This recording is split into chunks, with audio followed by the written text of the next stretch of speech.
but he's home and recovering. A lot of people have prayed for him, and I know there are others in the community. So anyone else to mention? I sit up here and I forget because I don't write everybody down. But anyway, we know that a lot going on in the world. We got an election coming up. Lots of things that we need to keep in our minds and in our hearts, and hope that our country will make the best decision and be the right decision, and whoever is elected will lead us in the way that it benefits and helps us all. So, if you would, Jim, you mind opening a word of prayer, please? Father God, heaven, we are so grateful for this beautiful day you've given us, the beautiful weather that you've got us into now, and we appreciate it where the farmers can get in the fields and harvest the crops and get all their crops in for the fall. We do appreciate that. Father, we thank you for this opportunity that we've come together to meet and make decisions, and as we always do, we pray that the decisions we make will be the best for the community, and we ask your guidance, your wisdom in doing that.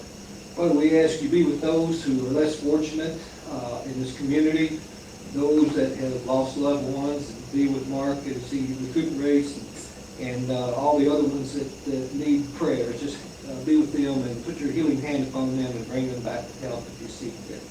Father, be with us as we go through this meeting. Be with this country, be with the county. With the election coming up shortly, and we just pray that our country will be going in the right direction after the election. So we ask these things in Jesus Christ's name. Amen. Amen. Would join me to salute our flag. Pledge allegiance to the flag of the United States of America and to the republic for which it stands, one nation, under God, indivisible, with liberty and justice for all. Thanks, everybody. Madam Clerk, if you would call the roll, please. Judge Stone? Here. Squire Pierce? Here. Squire Eldridge? Here. Judge Travis? Here. Squire Travis? Here. Squire Cotton? Here. All right, we're all here. First on the agenda is approval of the minutes, and I passed around the special called portion to add to the minutes that were in the book. There was one motion that we made. If you look on page 3, we need to add that to the top of page 6, where a motion was made on the, it was a first reading, and I know tonight we'll be voting on the second reading, but I chose to go ahead and us vote on it first reading, and that wasn't included in the minutes. I'd like to get those included in the minutes. Page 3 on. In your packet on page 3. The summary cover sheet. Yeah. I don't have a page 3. It looks like this, Jim. You got it, right there. Okay. That's part of it. Yeah. I think it's that summary covers what he wants added. Okay, where do you want that added? Yeah, the top of page 6. You know, basically we had the discussion about the Old Hetty Bridge project, which is all on page 5. And then looking at the video at the timestamp of 22:30, Zach made a motion, Jim seconded, we all voted aye for the first reading, and that'd be a good place to add it at the top of page 6.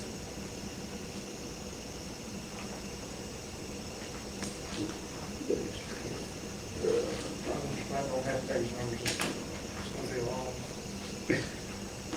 They're not at the bottom? No. All right. Was this in the minutes? Was this in the agenda package for the last meeting, this cover sheet? The one that you want added? Yeah, it was in the packet that was sent out Friday. No, I meant, was it in the agenda? No, they just used the cover sheet and added our language from the video. I guess I just gave it to you in the cover sheet. Yeah, basically, we took the action at the meeting, and it wasn't reflected in the minutes.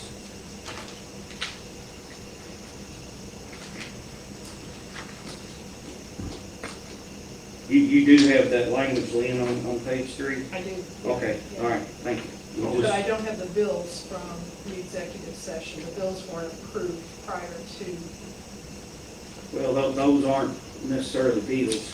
Well, They- you didn't approve them before I left the meeting, is what I'm saying, and they're not included in what I was given to record with, I think it's, Yeah, okay, all right. you know what I'm saying? Okay, yeah, you didn't get these last Friday. I didn't get this, and I didn't get the bills that were presented to you all to approve after I left. It's You a- all- Correct. Yeah, I think she's saying we don't have Yes. the bills on here. Yeah, the bill should be between It's right here. this and yours. did you get a copy of it? It's Yeah, I've got that. about the middle there. Okay, so just add the bills that you had in the package, correct? Yes, Well, they were in a motion to approve. yeah, motion to approve the invoices, bills, and transfers with the following changes and additions to the needs read. Okay, So the bills that were in addition to these. all right. So, yeah, they are here. That should be all the minutes, sounds like is accumulated here.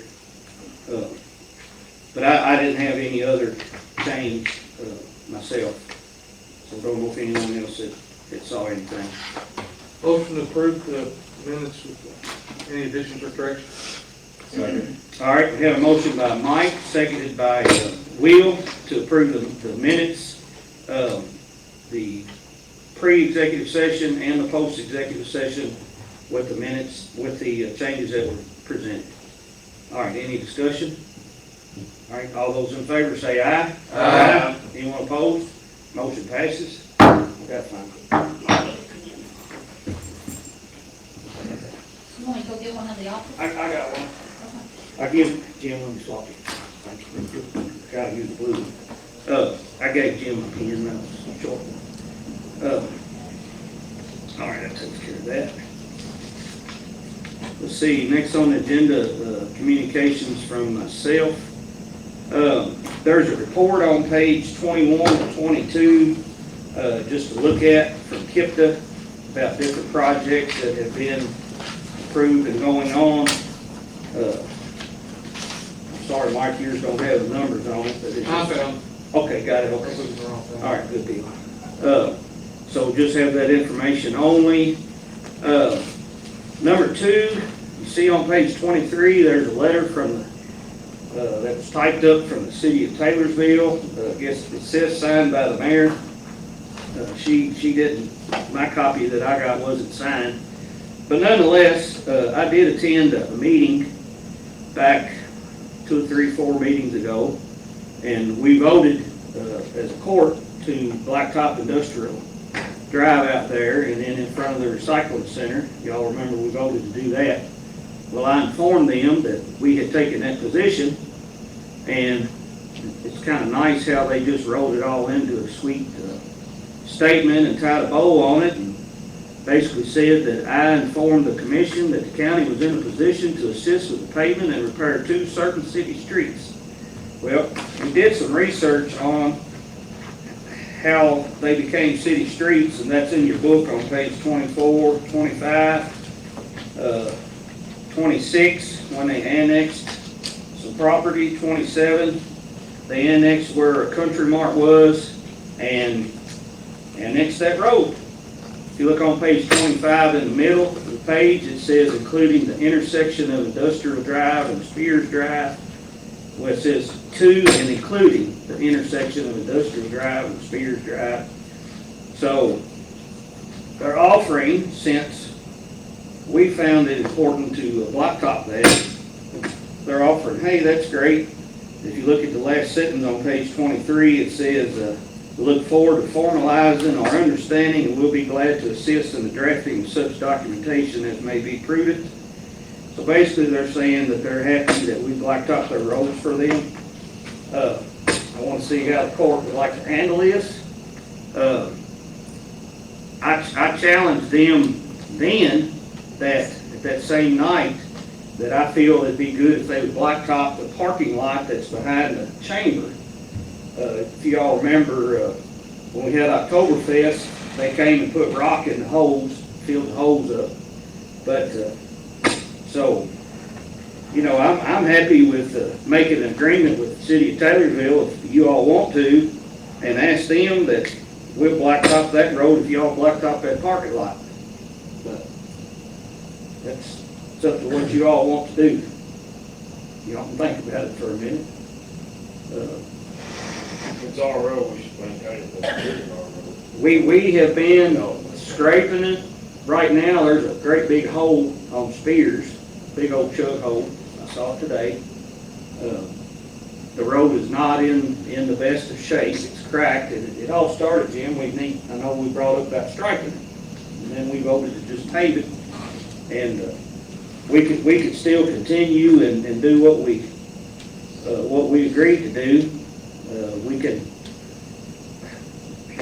I'm not sure if up in front of the recycling center is annexed, if that street, they claim that as their street because Todd and Keith have measured it, and the distance they have and our distance is some different. And theirs goes up to the intersection of Spears, but doesn't go beyond it.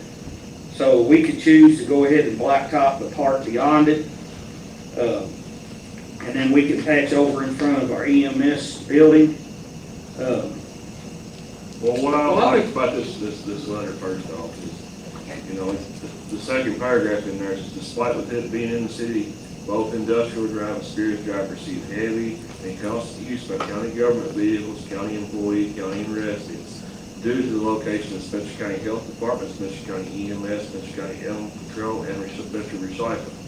I did not know that we did not grant the city access to any of those services. I didn't know that we didn't go to our ambulance road for city, for the pick up city people. I didn't know we didn't go pick up the cats out of the city. I don't know that the city couldn't use our recycling center.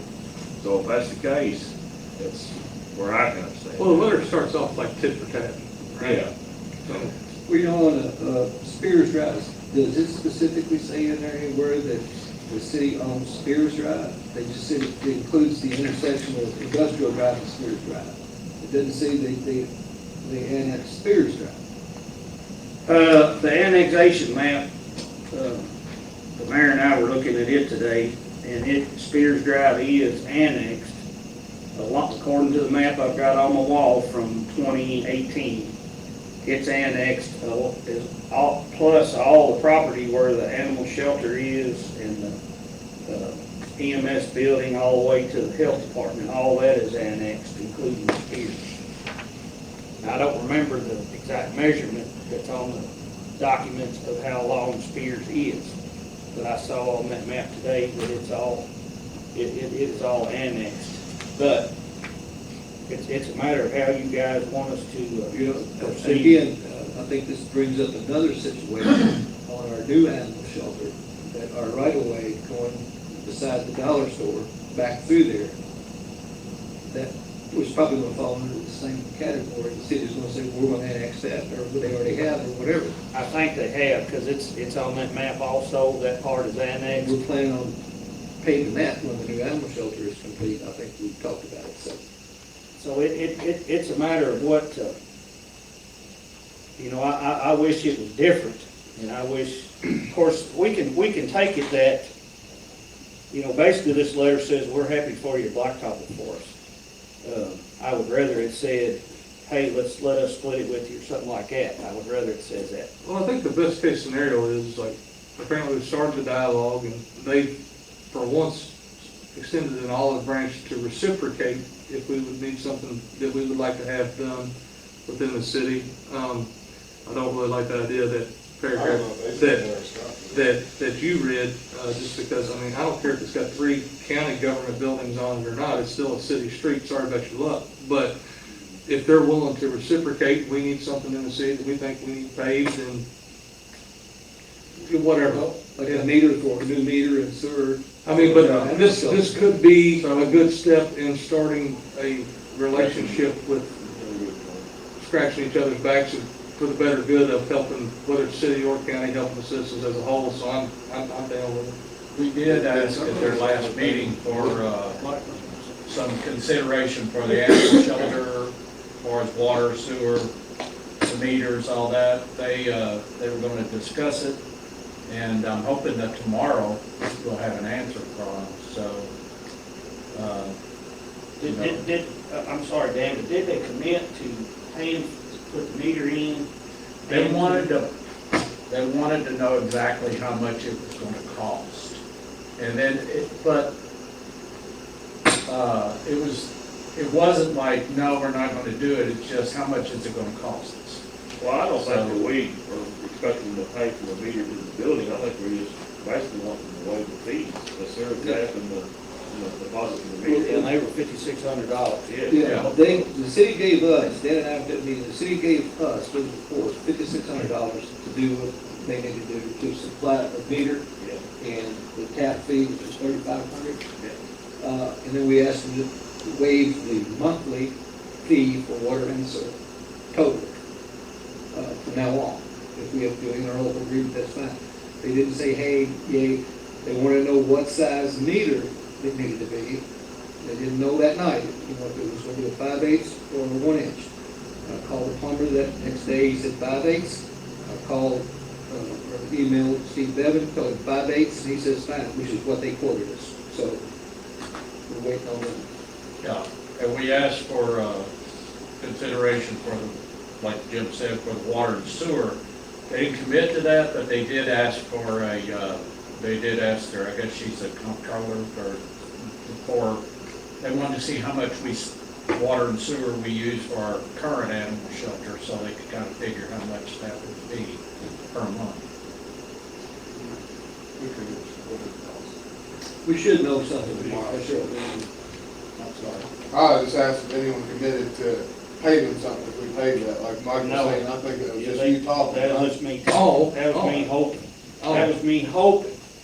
If we, and you know, I thought you guys might like the sound of it, because I know we had already voted to do this. So, I and, like how you- Well, we voted to do it because, but then I don't think we didn't know who exactly owned it.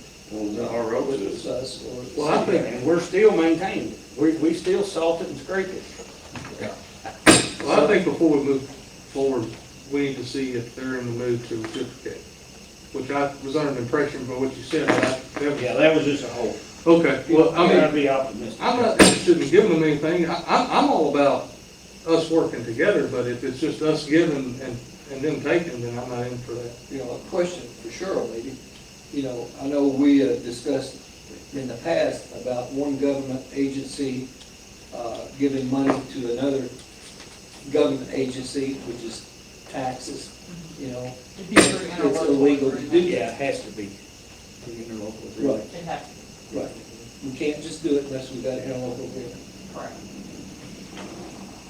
So it's kind of like, and that's why I wanted to bring this up, where we had already decided, now that we have learned that for sure, and I've been working on this for months, talking to Kipta. Kipta had it down as it was a city street.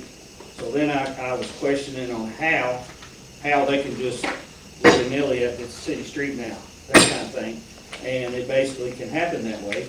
So that's why before we did anything, and I've got blacktop on here, we're aiming to get all this blacktopping done before deer season. So on the roads we've got, and that's why it was important to talk about this road. Well, this is just me. This is that I would like to see what the city does on our new animal shelter on that $5,600 before we make a decision on this. I agree. All right, what about, do you all want to go ahead and blacktop the part in front of the animal shelter, and then we need to fix the parking area in front of EMS better? Y'all want to go ahead and do that while the pages are going? Well, if it's a city street in front of EMS, shouldn't they be fixing it? Well, no, in front of our building. Oh, yeah, we can fix it. Parking lot. Okay, Yeah, yeah. I mean, our vehicles are driving through those potholes, and the one's gonna tear them up, so. Yeah. So we, you know, we've already voted to do all of that, so what we'll do, we'll just cut it down. We'll cut it down to just that area. Well, we can, We'll see what, hopefully we'll have an answer tomorrow, and then we can go ahead and, yeah, they watch our meetings, so, we wanna do something.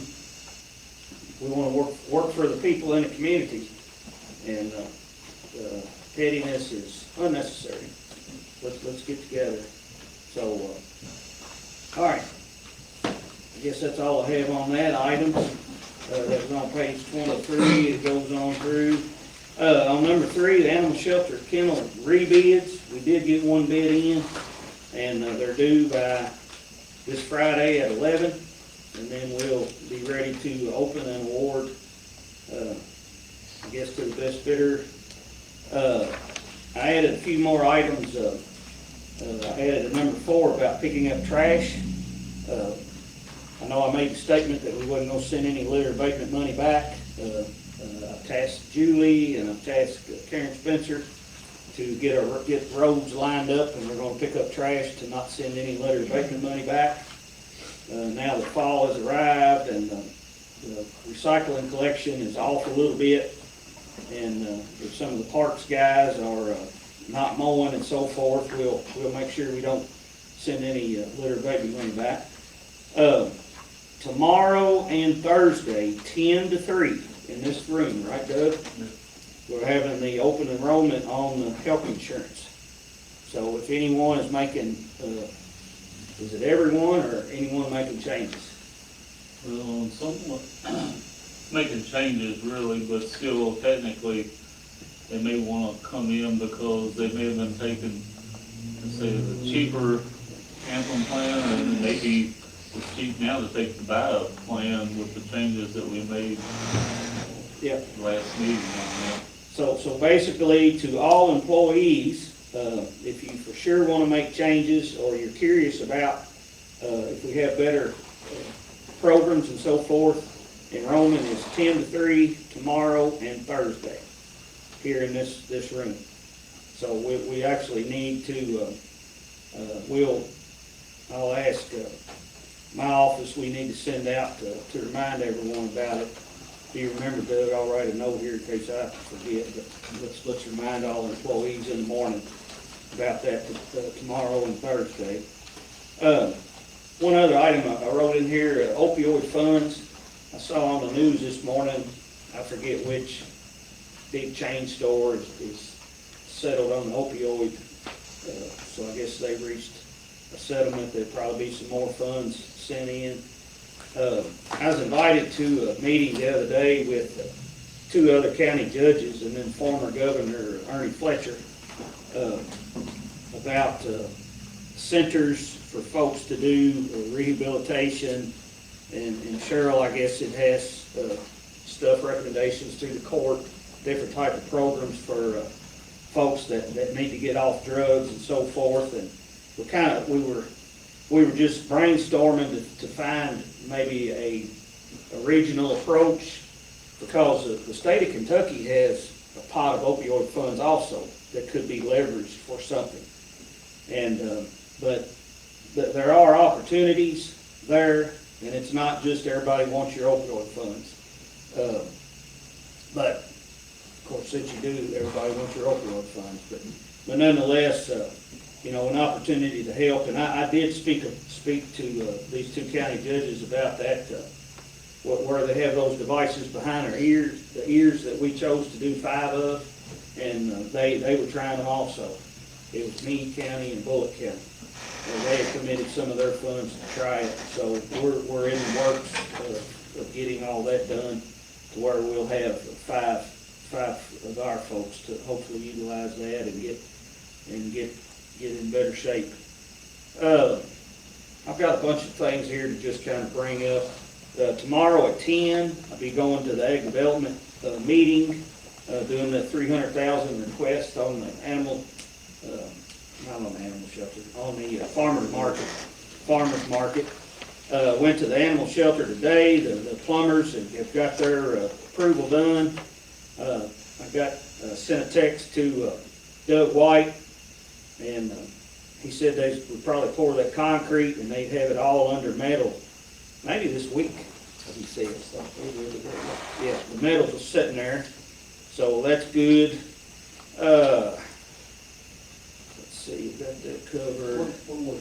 Go ahead. Something about the animal shelter. Today over there, I talked to Chris Dixon, the farmer, who was digging the gravel out, putting the lines in the gravel where the concrete's going to pour in that back section. We're going to have to spend some more money on that back section of adding, 2 more rooms, one for dogs with diseases, one with cat diseases, split system on the heating and air, so that air doesn't mix in the two. Well, today, the back section, if you remember on those plans, there was an unheated section where we were gonna store dog food and all that stuff. And there was interior walls built, around that. And the plumber told me today that Victoria, the animal control director, wanted to put a washer and dryer in that unheated area, versus, he said, we can put it right on the other side of the wall, which would be in an big open area, which is heated, which I think we would do. I think she made that decision on her own to do that, which I don't think is really the best place to put a washer and dryer in an unheated area. I agree. Well, but I think they landed the day we were there, which was 2 weeks ago. But I think they landed that they was gonna heat and air that back, the whole back section. I didn't get that we were gonna keep the storage area where the food was gonna be stored. I don't remember that. Well, the big, maybe not particular area, but they were gonna put up more kennels. Yeah, the whole back section would be heated and cooled with 3 different units, with 3 different sections, splits. One for the cats, one for the dogs, and one for the middle section. But I don't think it included that storage where the food was gonna be stored. Yeah, Which is where she wants to put the washer and dryer. yeah, well, it has to be where it's heated, but Whatever happened, the change orders, we questioned where the metal cost had increased. Yeah. Did one of y'all get an answer for that? I think that's probably not on board at this point. yeah, I mean, he acted like he was gonna eat it, but regardless, was it $1,942? Does that sound right? But basically that was where they had to raise it up because of the floodplain. They had to get longer posts and longer metal and all that, but anyhow, and then what I just said about him eating it may not necessarily be exactly right, but that's kinda, He didn't say any more about it. he hadn't said any more about it, but, we need to pay our bills. But there'll be more down the road. They didn't make the building no taller, the metal ain't no longer. Yeah. You just raise the floor, the metal and the wood's the same way. You know what I mean?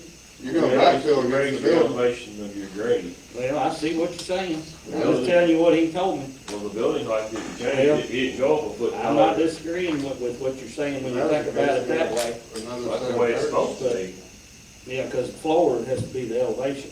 And I think we discussed this in the last meeting, but let me just shoot this by you again, to make sure we're all clear. On that back section, we're gonna have to insulate the ceiling and the walls and put metal on the inside and the ceiling, and the interior walls between the dog and the cat sick bays, if you will. Because dogs and cats have to be So, sectioned and away. the additional heating and air units in that section. And the heating and air guy project was over today.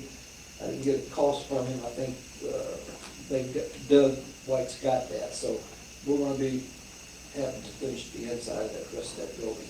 So, The whole purpose of the back section was supposed to be storage.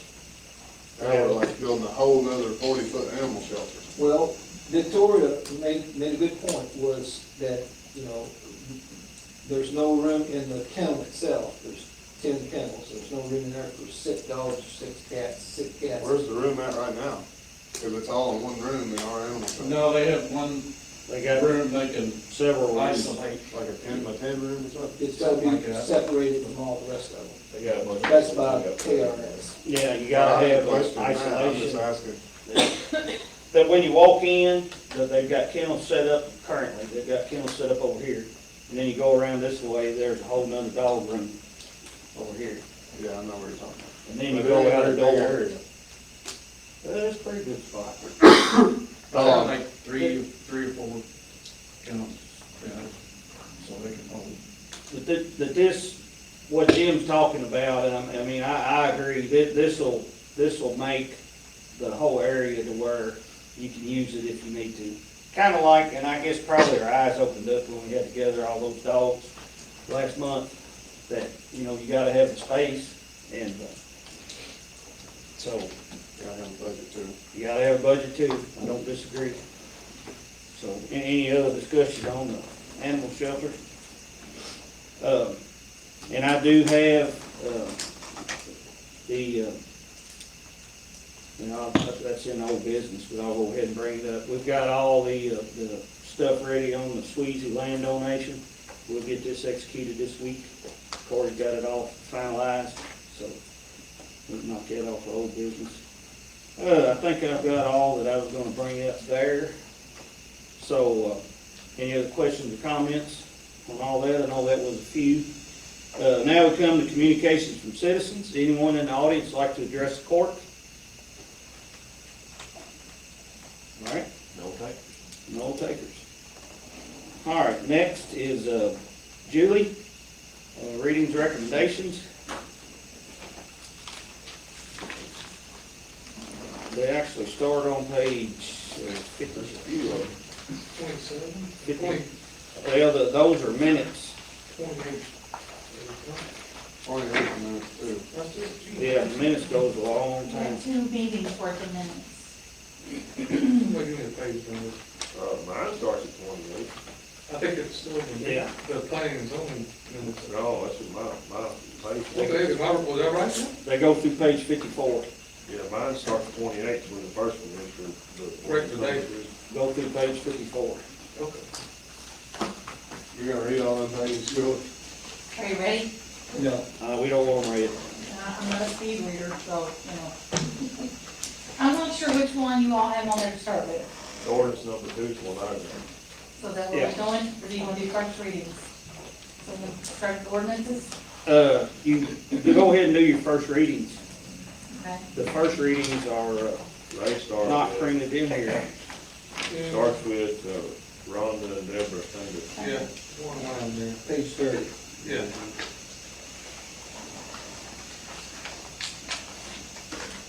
Oh, I got you. Okay. Yep, not bad. So the first one I have is the application of Ronald and Deborah Cundiff requesting Ag-1 agricultural to R1 residential on 1 acre located in the 600 block of Akins Road.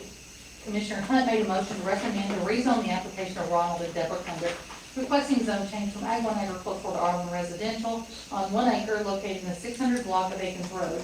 The recommended land use map in the comprehensive plan recommends medium density residential. The change would be in compliance with the comprehensive plan, and there was no one there to speak against it. That motion was seconded by Commissioner Deaton. After a roll call vote, motion carried. So that is first reading. I got a quick question. What is, our rule for R1 road frontage? How much road frontage do you have to do to break off the track like that? Like, 50 I'm like feet. 58 feet? 50. 50 feet. 50. Thank you. So R1 is 50 feet? On a county road or any road? Anyway. Any road, 50 feet. Does it have a minimum depth and maximum, 1 to 3? Does it have any of That is that? in subdivision development. Okay, Subdivision development, there's a 3-to-1 ratio, but unless it's in a subdivision, it doesn't apply. okay. One other question, and because we'll probably be discussing this in the future. Okay? Can you describe low density versus medium density versus high density residential? Okay. Just, Well, the best way is the higher the density, the smaller the lot. yeah, that That's makes the sense. best way to explain it. So high density would be your, R2, single family residential on sewered lots, because you can get 3 to an acre, basically. Then your medium density gets you more into your, I gotta make sure I'm going the right direction, with like your acre lots or whatever. And then your low density, whoa, I'm going backwards, is more your 5 acres, 10 acre your farmland. I think I did that right. All right. So like this particular one is medium density, so the 1 acre fit It would be. because it's medium density. Okay. I was wanting a refresher where those lines cut. Right. I usually do it the other direction, so I, Okay. I go backwards. All right, thank you. You did a fine job, Julie. Thank you. The next one I have is Motherland G LLC, requesting B1 commercial with binding elements to B2 commercial with modified binding elements on a 1.25 acre tract located at 26 Commerce Drive, known as Lot 1E, 1A of Commerce Center. Commissioner Hunt made a motion to recommend to rezone the application of Motherland G LLC, requesting zone change from B1 commercial with dining elements to B2 commercial with the modified dining elements as follows.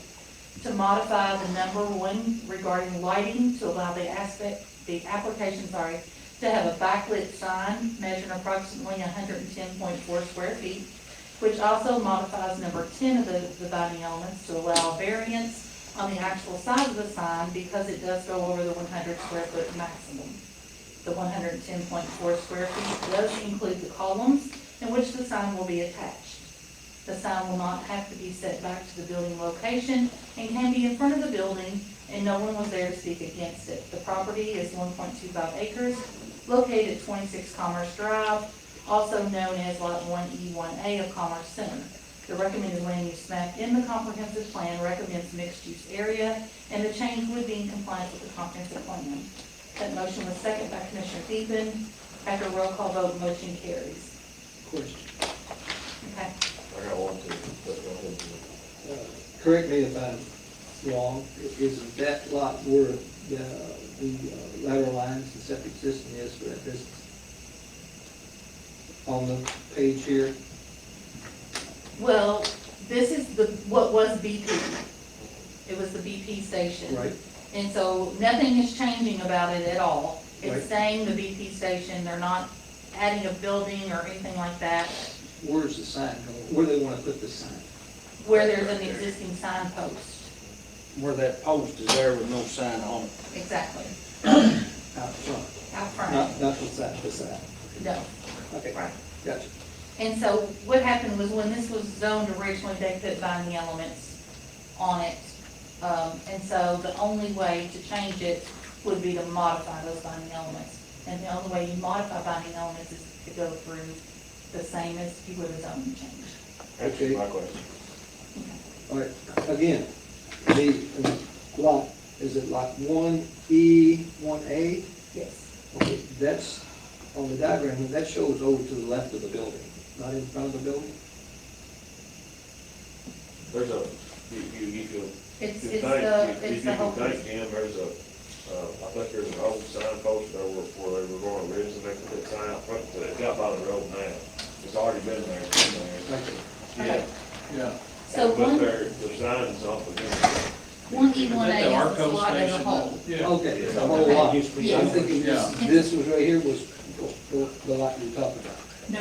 It's this lot It's as the a whole whole. lot. Okay, I got you. And then this little diagram here, it's hard to see in black and white, shows the line back to where that's where the sign is proposed. It's So they had a sign there when it was originally built, and they had to take the sign down. Take it down. Because the lighting. So, Gotcha, okay.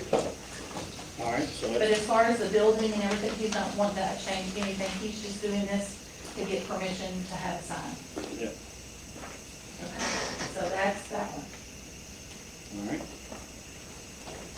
The next one I have is Betty Schaus, requesting Ag 1 agricultural to Ag 2 agricultural on 5.0127 acres located in the 4,000 block of Willie Pike.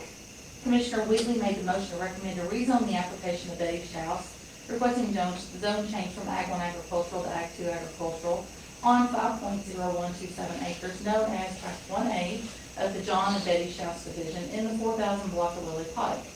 The recommended land use map in the comprehensive plan recommends medium density residential use. The change would be in compliance with the comprehensive plan, and there was no one there to speak against it. Also, the deed will contain the driveway maintenance. Commissioner Osborne seconded that motion. After roll call vote, motion carries.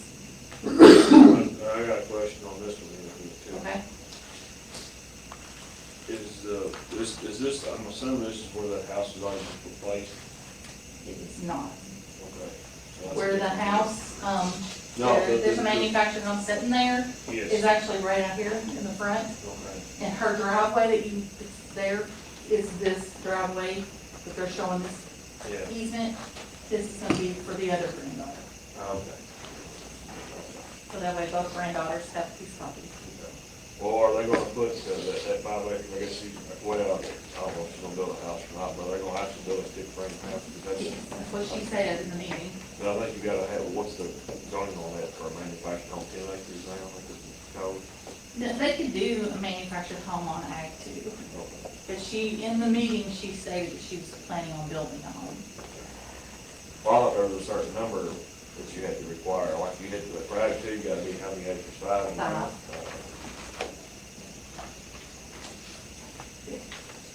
Next, I have the application of Granville R. and Cheryl M. Patrick requesting Ag 1 agricultural, Ag 2 agricultural on 6.74 acres located at 393 Drake Ridge Road. Commissioner Osborne made a motion to recommend a rezone the application of Granville and Sherry Patrick requesting zone change from Ag 1 agricultural to Ag 2 agricultural on 6.74 acres located at 393 Drake Ridge Road.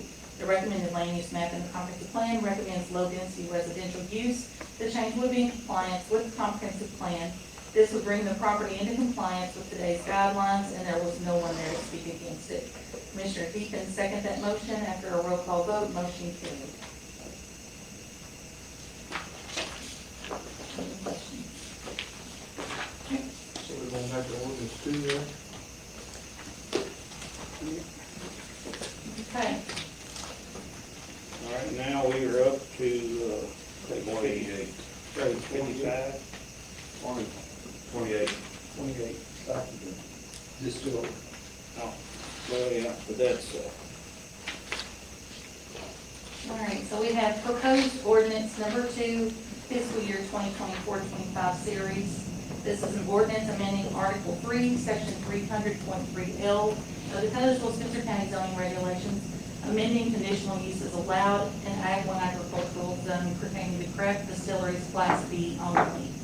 Commissioner Fowl made a motion to send the revised Ag 1 agricultural, which includes the distillery Class B regulations to fiscal court for their approval. Commissioner Hunt seconded that motion. After a roll call vote, the motion carries. It is 55 if you want the breakdown of what it is. yeah. Page 55 is the breakdown of the ordinance. This is where we can make our changes and send it and make it permanent. Yeah, we can make changes, vote on it, and then it's over, correct? If we choose to. You know, or we can not take action, lay it on the table, whatever we decide. I think you got some changes Yeah. proposed, right? Yeah, I've got some changes, and since this is not easy, I've worked on these last week and sent them to everyone, and for information only, just to help tonight. And if anyone else has changes that'd like to address any of them, then we'll work on all of that. But you all have seen what I was going to propose. I do have one change after talking to Julie today. On page 56, I had suggested changing it from 10 down to 5. I would like to withdraw that change because this is only doing Ag 1. This is not doing Ag 2. We would have to do this process if we wanted to allow it in Ag 2. So this document, if we approve it tonight, will only apply to Ag 1, which has to be 10 acres or more. And then any other, what's that? Continuous acres, so it has to touch. Correct, yeah, contiguous, yeah. So, and then if anyone has any questions about my thought process on making any of these adjustments, I'm ready to answer, and I'm ready to listen to if anyone else has changes they'd like to make or not make. I just got one. I think you said something about doing the setback from 75, or from 200 to 75. If it's gonna stay at 10 acres, I'd like to keep it at 200. Yeah. And the reason for that was like on page 57 of the change that I had talked about up at the top about buffers. You all know how expensive it is to go buy a truckload of trees and plants. I don't want the buffers to be so expensive that people walk away from their thought of creating a business in our community. So, Well, I don't think we gotta fill up at 200 feet above. I mean, I think buffer could just be for filled by just regular landscaping, right? Well, it's spelled out here what it has to be. It has to be 10 feet wide, natural or planted with a mix of tree, shrub, ground covers, native. So, I mean, 10 feet wide is not necessarily just one row of trees. It would have to be a staggered row of trees with plants. So, but, you know, the idea was, and I was trying to meet what I think would suit everybody. Did you change something about the tractor trailer traffic? That's what, I'm looking at page on page 57, number 12A, that says 10 pickup or deliveries per week. Does That not seem- excludes grain and stuff, I think, so it's. Yeah, not applying to grain deliveries. That's tractor trailer traffic.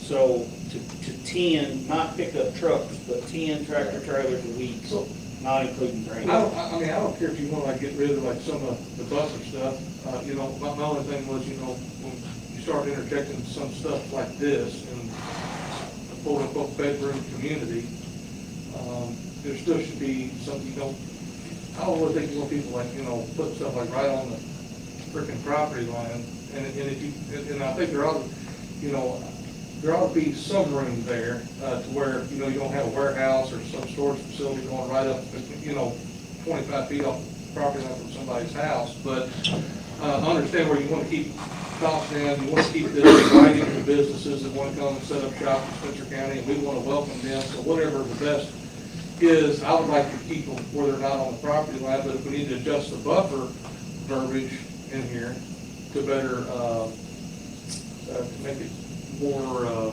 easier and accommodating for people to be, and I'd be down for some of that. if, just say we end up changing this, he's got 75 feet, 200, and make it 150, just per se, and a unique situation comes along, this will all still be allowed to go to Board of Adjustments for unique situations, correct or wrong? So say you have a unique situation, the guy needs to be 120 feet. To get a variance. And our rule's 150, will they be allowed to present to the Board of Adjustments? I think they do, yes. I guess you could buy any other, Well, that Yeah, would come variance to on deed. the- on- The binding like I is said, right on the deed. Yeah, actually, the So you- old house, that's no reason to give a variance on the building up there. They'll be able to present it in a Board of Adjustment, so you can be 100 feet, they'll be allowed to build their building. No, but basically, what I've got is, they have to be 75 feet, and the thought process there is, so if you had a fire, it wouldn't burn up your neighbor's place. So, whereas the original had 200 feet from property lines. if you have a fire and still at 75 feet, ain't gonna cut.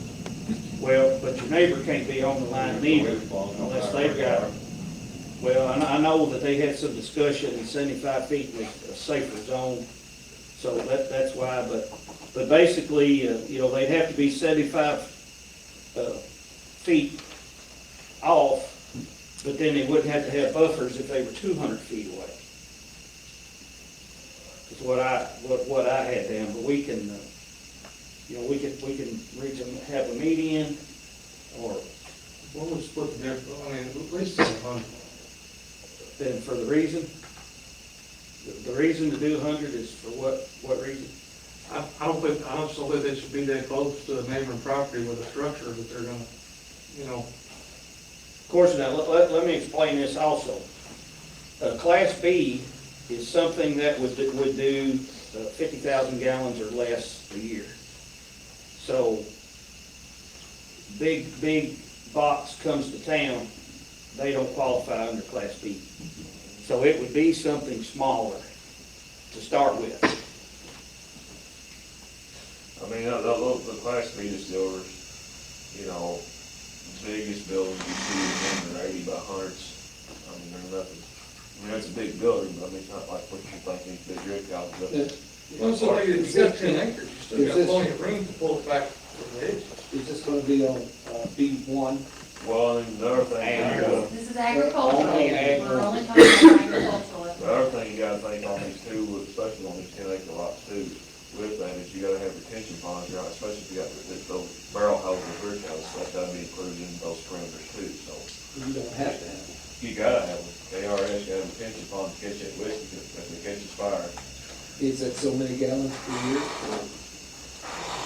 See, I don't have that one, I can't throw that at you, I talked to Scott about that today. But it That's why in ours that we presented with the planning commission, it puts in here that, you know, you need to have the earthen dikes and contained trenches, and that's one of the things that he pulled out, and that's the way, you know.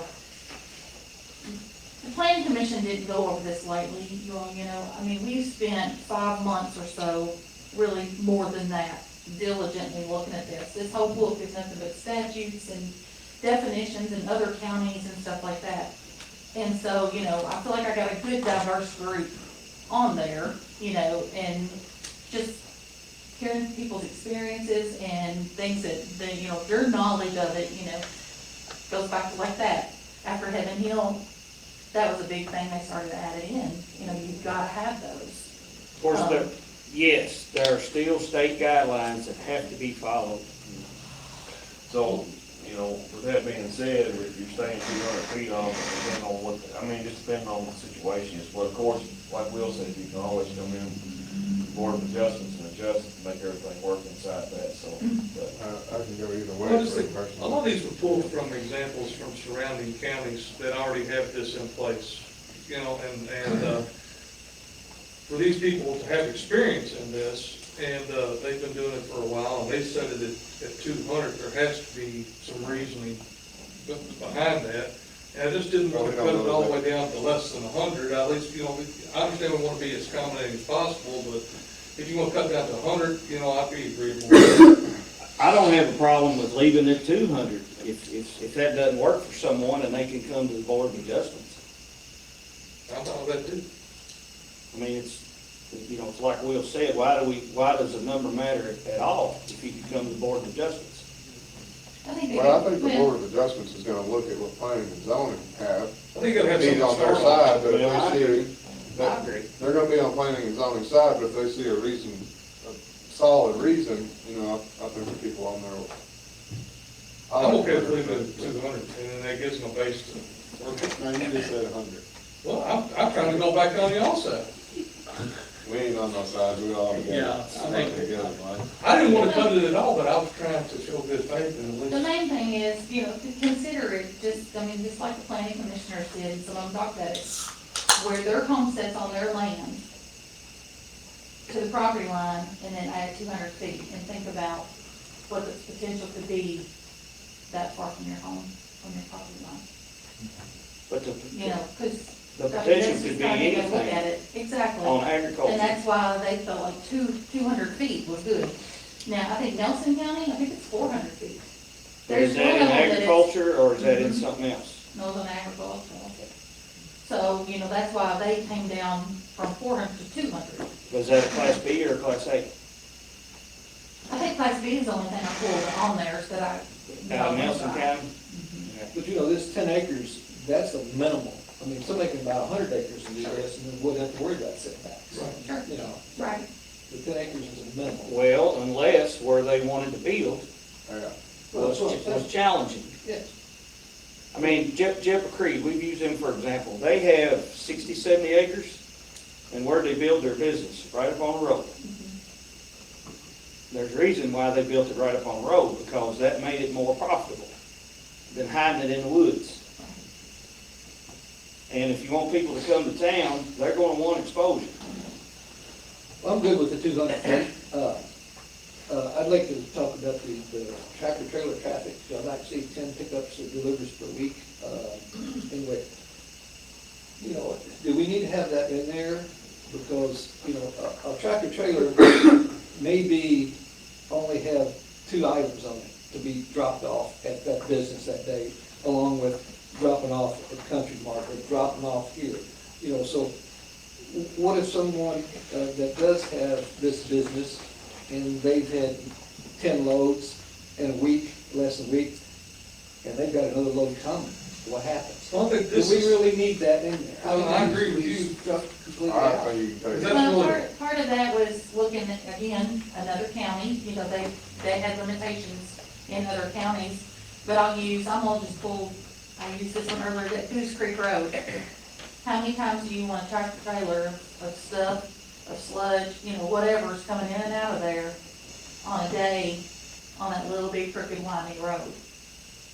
Well, they're only going to have deliveries when they need them. They're not, you Well, I know. wanna ask on that, not to cut you off. So when you said that, so if they're hauling rock out of that, that's 10 loads a day thing? It's a week, Well, we, more than a week. So you won't be able to operate on that. But you gotta remember, 50,000 this is only gallons. 50,000 gallons. I wonder what's a place like Jeff Creek do gallon wise? Does anybody have a guess? But you know, That's a class A, I'm sure. you have no That ain't limitations. really that big. You have no limitations on the amount of grain trucks that are coming in. Yeah. And for 50,000 gallons, there's not gonna be many grain trucks coming in. Right. So why even have a limitation on deliveries if you're not gonna do it on the grain? Well, my other question is, how are you gonna regulate that? Are you gonna go out there and say, oh, this is the 15th load? You know, I know you don't have enough to do, do it?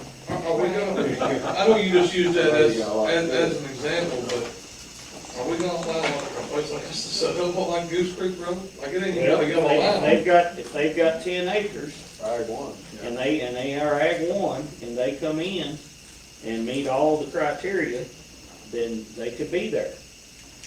Somebody that's gonna build this is gonna build it to make money though. I mean, I don't know what you're gonna build on the back of Goose Creek. Well, that's what I'm saying. I mean, I don't think you gotta worry about that too much. But my other thing is on that too, though, is we're not, do we have anything in any of our other orders on any other commercial business or anything like that? To limit the amount of deliveries that we brought into a business?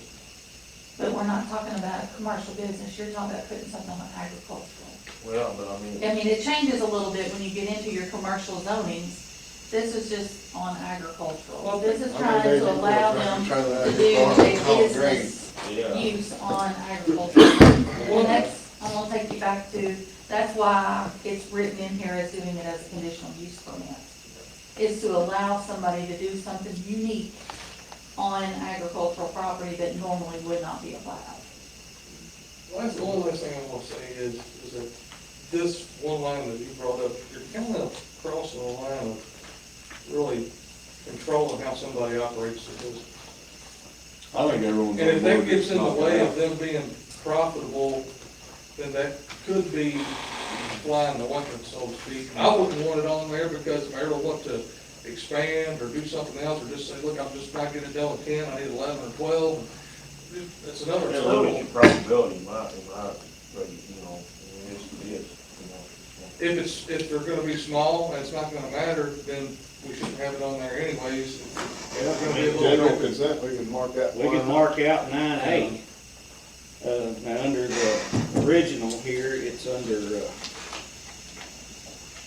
it'd be under 11A,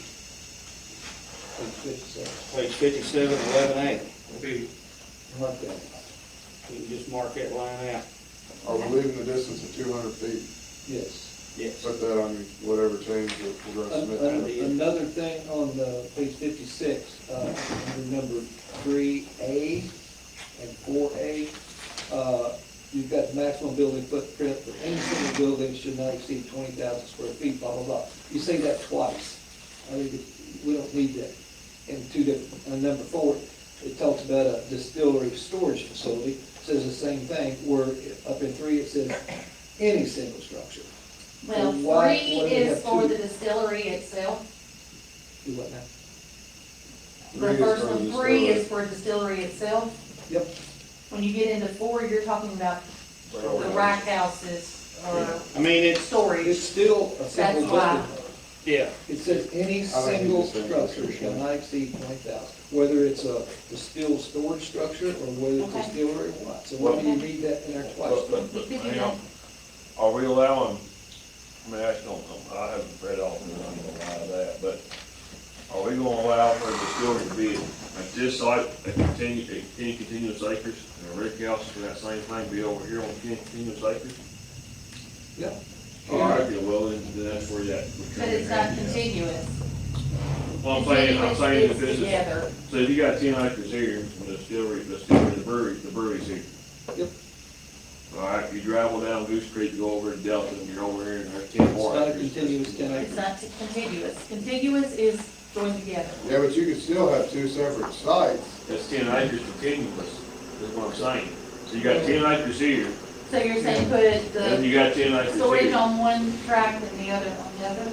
Yeah, and that's where that. If it's split Yeah, up, that's why you would need it spelled out both places. That's the only way I would say it. If one 10-acre site was just for storage. But you're gonna have two Yeah. different conditional use permits too. Well, no, I'm personally totally against the conditional use permit need because it creates that hurdle, as long as we can get the guardrails in. But Zach, that's a perfect point.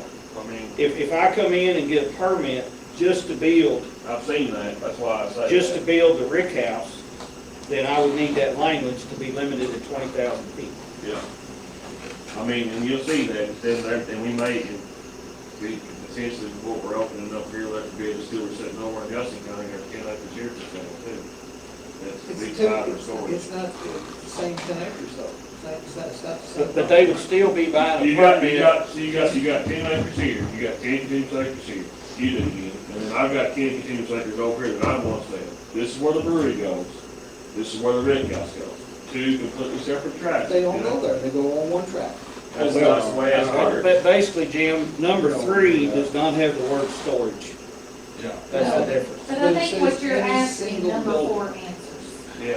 And They number don't hurt 4 nothing of to what leave the it in, planning commission proposed, the site may contain a distilled storage facility immediately adjoining the distillery and shall be permanently consolidated with the adjoining distillery property. So the only way you can do the storage facility is it has to be adjoining the distillery. It doesn't allow storage facilities by themselves. Yeah, I see that. They have to be a part of the distillery. So we can't do And what he again, says, right? We're talking 50,000 gallons.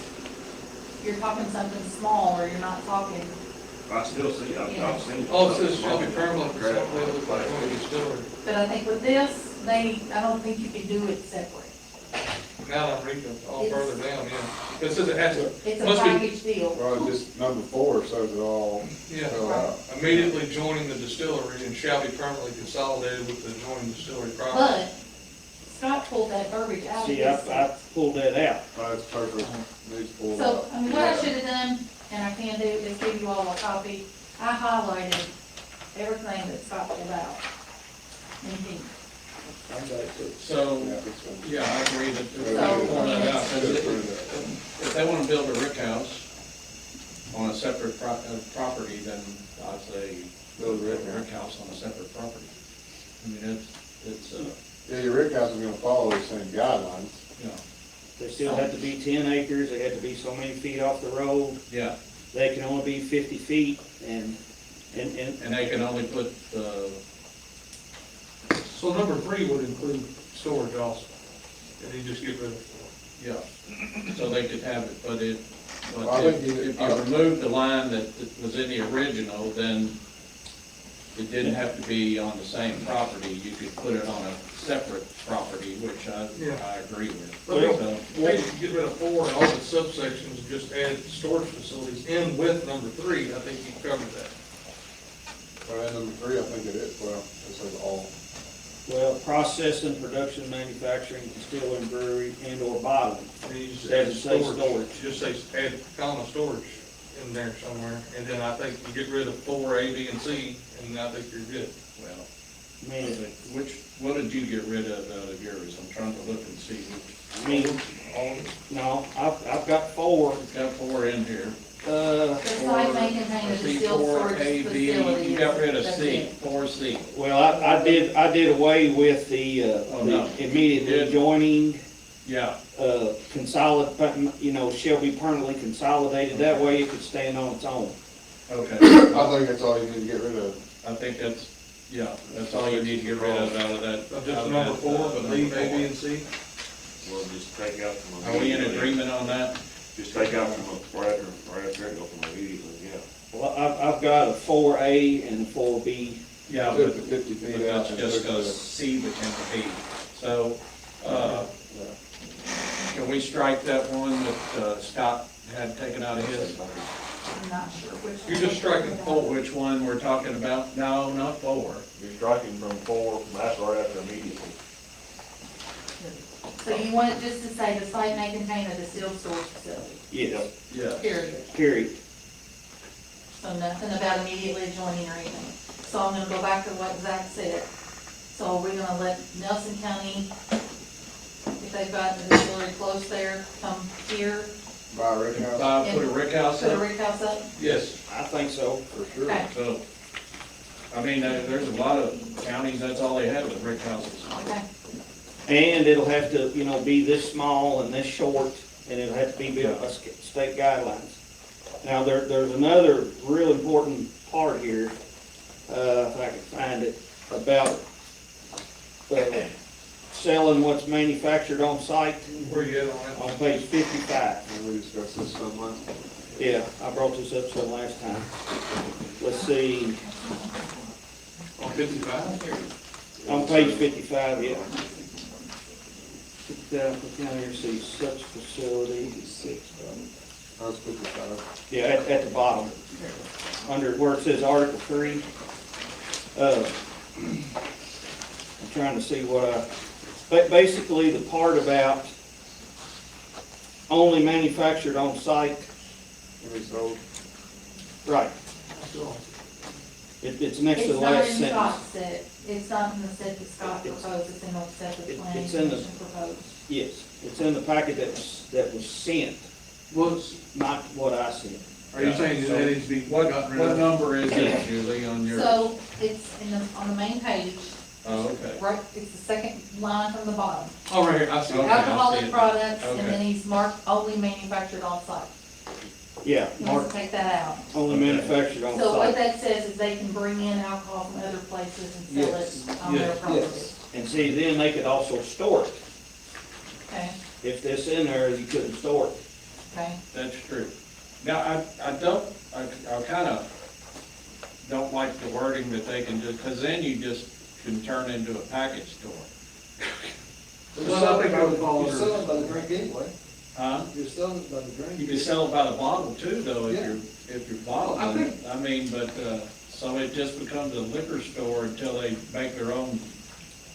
I think the spirit of this, no pun intended, is that, you know, people, you know, that start like wineries and distilleries and stuff, sometimes they have a third party make their stuff until they get, manufactured, until they get up and running and going. And this would negate them from being able to do so. Or they buy product until their. Or product is or ready. they got their recipe or whatever, they have somebody else make it and ship it in until they get up, and I It's like think, someone with a tree farm on Ag One that buys and sells trees. So, yeah, so, Same thing. but the way this is worded, they can sell Anything. anything. I don't think there's, Well, I Let's say think you got a gift shop. ABC Well, will, they don't have any gift shop. the ABC will work on that, because Okay. I've talked to Scott Heath, and there's some different things there too that, I mean, they can't have a bar in there, you can't just walk in there and. Well, you can have a bar, Yeah. Well, but it has to be, yeah. you know, it has to be, let's see, the tasting room, retail space to sell Yeah. merchandise. But, you know, I wouldn't fear that 3 10-acre tracts side by side are all gonna flourish and thrive. I mean, the best one will. of course, I think, you talk about packaged food store, they fall under like business instead of agricultural Well, if you want too. to open a liquor store, you're not gonna do it on 10 acres. That's what I'm saying. You're gonna have to go trap hunt. So I'm okay with striking the only manufactured on site, those 4 words. If everybody else is. I think so. I think that's the biggest You're already starting. change I had. That, I've been working on this for about 3 years. I know, and not discrediting, I wish you just gave us the draft. Said, here's what we well, want. that ain't how it's supposed to work. Okay, are we okay on that one? Yep. Okay, on, what page it is, but, on the signage, Scott had striked out 2 square feet and replaced it with 8 square feet signage. On a sign, I yeah. agree with that. That's just for enter and exit signs, that's That's really fine. all that is. Yep. I mean, as I get older, I have trouble seeing a 2 square feet sign. I'm sorry. Well, what they were going off of is like the enter and exit signs at McDonald's or Dairy Queen or something like that, you know? But that's all it is, it's the strictly, you know. Not the enter and actual exit sign. Your other is your 50 square feet monument type sign to say the name of your business. You gotta put your bifocals on, Scott. Well, There's no more than 2 major identification signs allowed. All other signs shall not exceed 2 square feet in size. I agree with the 8 square if feet. y'all are good with that. 2 days, right? Or 6, something you can see. Doesn't put 8. On the agriculture, we talked about the buffering. All right, let's talk about the sewer and the septic tank stuff, because Julie and I spoke of that today. That's some of the last ones. Now, everything must go through, like Justice Jones and the health department. And now, if they're on sewer, they'll hook up the sewer. And you can't put just everything in the sewer. They could treat it on site to be acceptable to a sewer. That can happen, just like industry does every day. And then also, you can treat it to where, not that you're gonna put 1,000,000 gallons in a 1,000-gallon septic tank, because that won't work either. But I did some adjustments there, like on 10 that I sent, we gotta comply with the fire safety, environmental health standards according to building guidelines set by the local and state agencies. So that means that all that has to be followed. Sanitary systems, public sewer systems or septic system shall be used for restroom and food service. Other waste discharged from the distilling process must go through Division of Water regulations. So that means anything other than restrooms that's going in your septic tank has to go through the Board of Health. And I thought that would cover, the way this was spelled out, to where you couldn't put it in there. If the need was to put some in there, it has to be approved to go in there.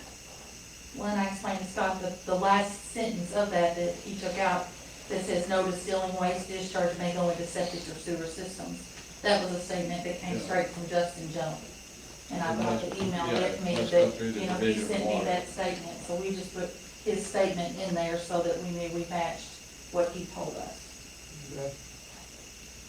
So basically, what I'm proposing says the same thing, or it's supposed to say the same thing. Well, whether you strike it or not, if it's through the health department, they've got to do it. Right. So I don't see why it hurts just to leave it in there. I agree. I don't have a problem with leaving it the way it is. I mean, the Division of Water has more regulations as far as how far away you have to be from, whether you're in a runoff area or whatever. This is what Virginia for. Yeah, And this is what I'm told. we should have printed out the two of them. This is, that's what I want to read. One more thing while we're there, it says all distilleries shall have automatic fire sprinklers. Is that the case of that? That was something we put in, Nathan Nation, he talked to us way back, and I got statements from him too.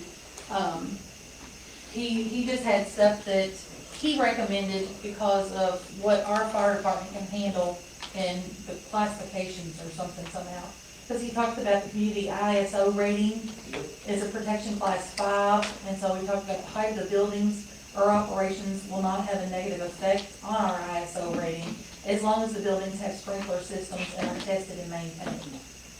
Well, So that's why we recommended putting something about the sprinkler system in there. But I talked to Nathan and I said, well, what if that's not in there? Will that make a difference? And he said the state will most likely mandate to do it anyway. well, maybe not, but I think we'll strike that because, that is a very huge expense on somebody starting a business, is putting sprinklers in. I don't Anything. I don't want to do anything that's gonna affect our eyes. And let the state guidelines handle that. You want your insurance go?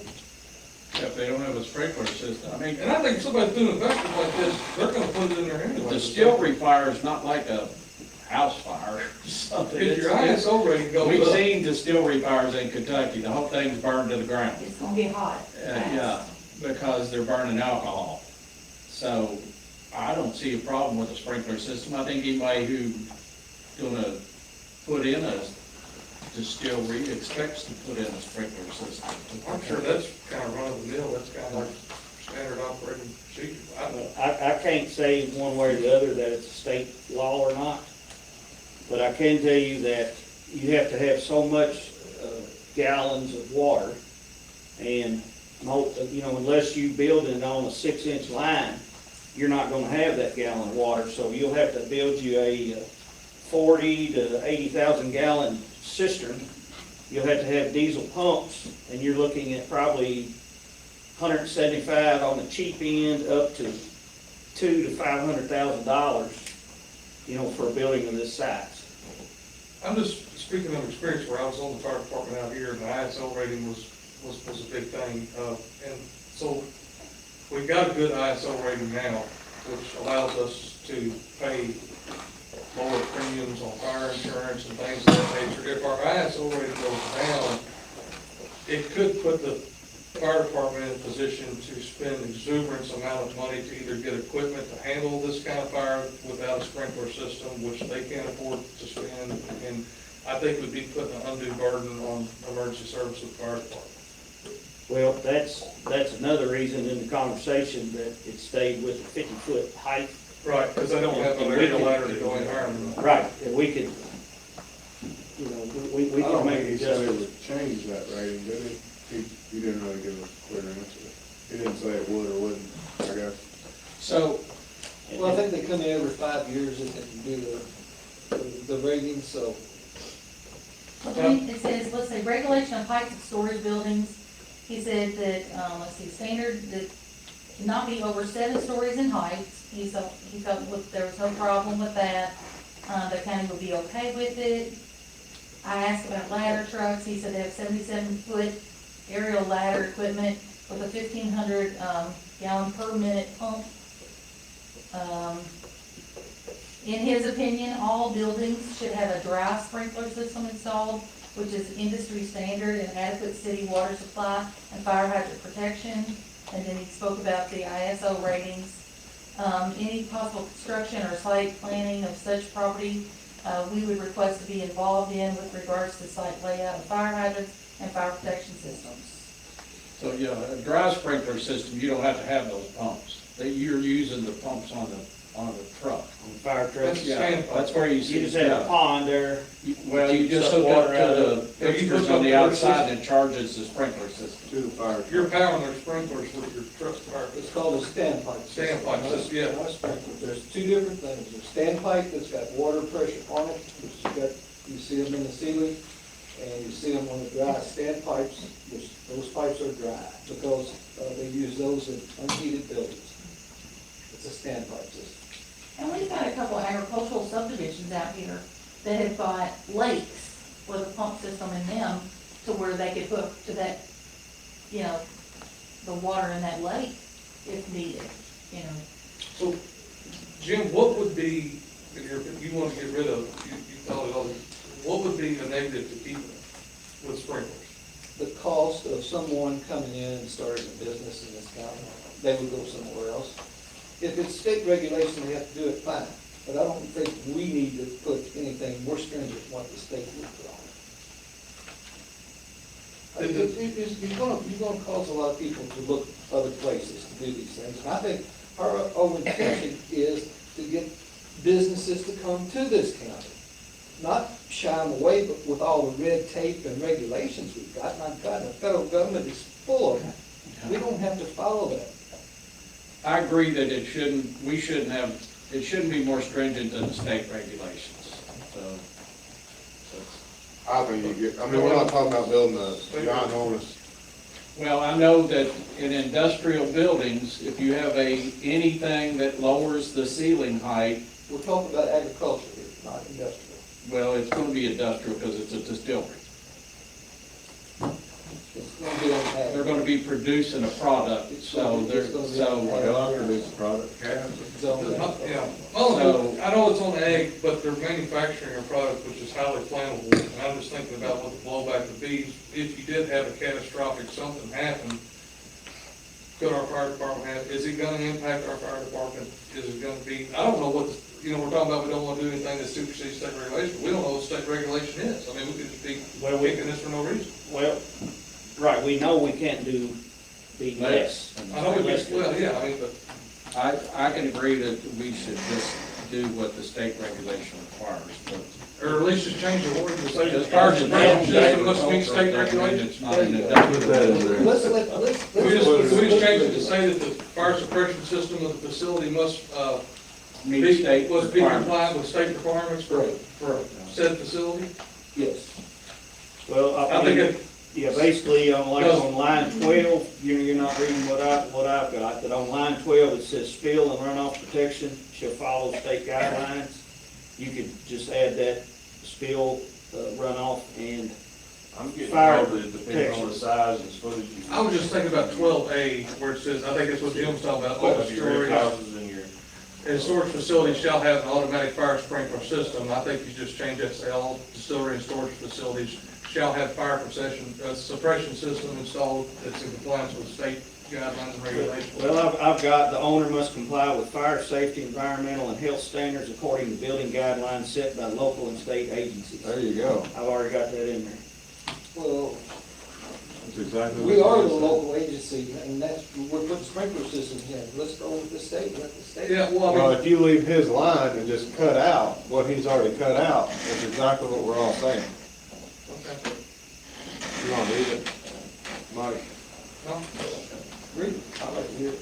Well, I thought that they. It just says, so you're gonna cut out the sprinkler stuff, and it says the owner must comply with fire safety, environmental, and health standards according to building guidelines set by local and state agencies. Strike local and put state agencies, period. Yeah, I don't want to be involved in. What? Well, you need to leave local, because you got health standards in there. I mean, our health department is, State. oh, yeah, but they are state guidelines. Yeah, just strike local, because that leaves us out. It gets us out of, I agree, John. All right.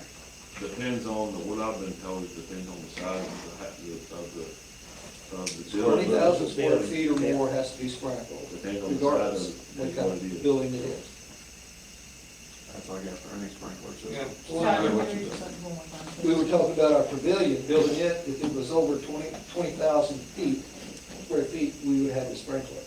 That's why we did the two separate buildings, so we don't have 20,000. I call it number 10, the owner must comply with fire safety, environmental, and health standards according to the building guidelines set by state agencies. Correct.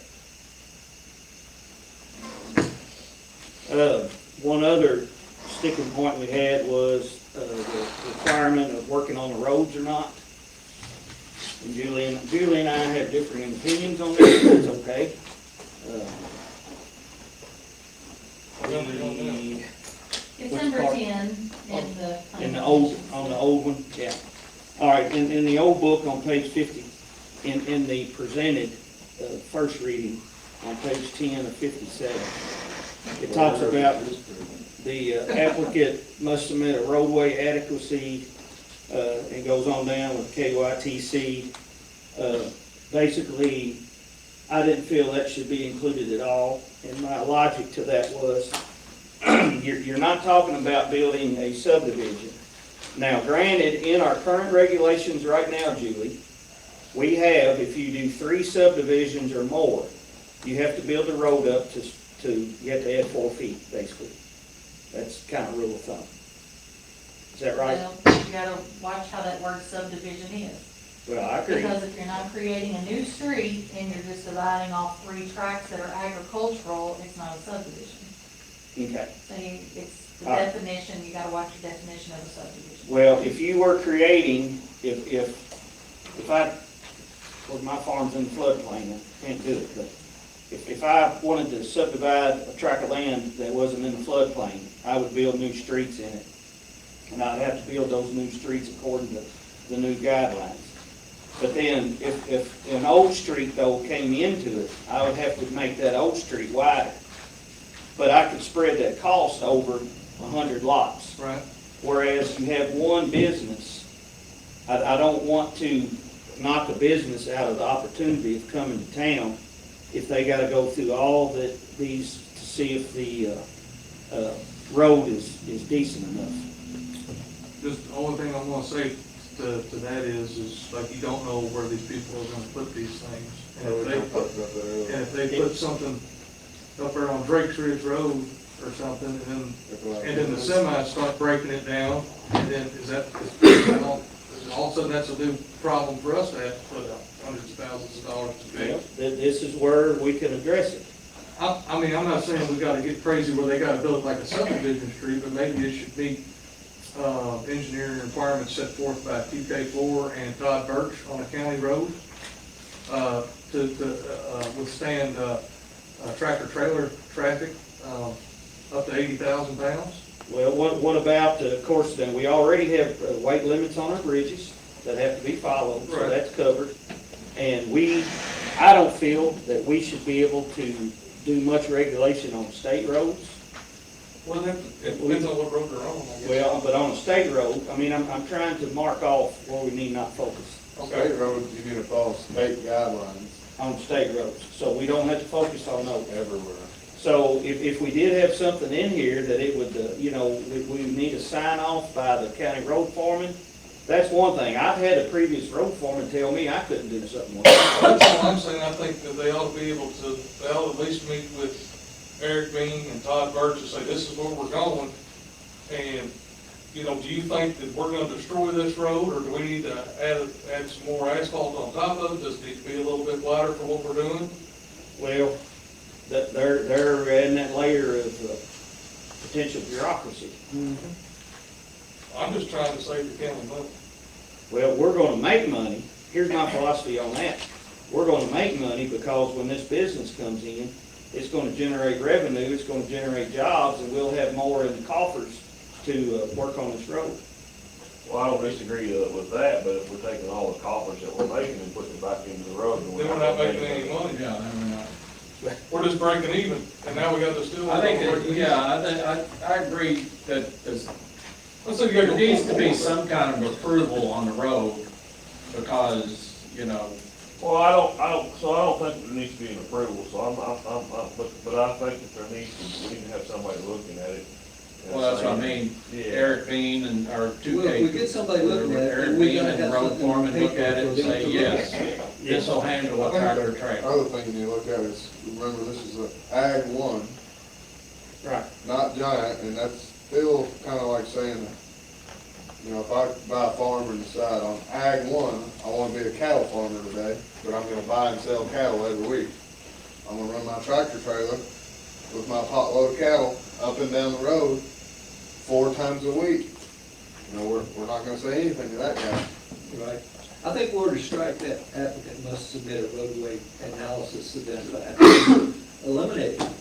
It's another layer of bureaucracy that people don't have to deal with, and a costly one too. I think this is industrial and the zoning on this. I think this is for commercial, it should be in there.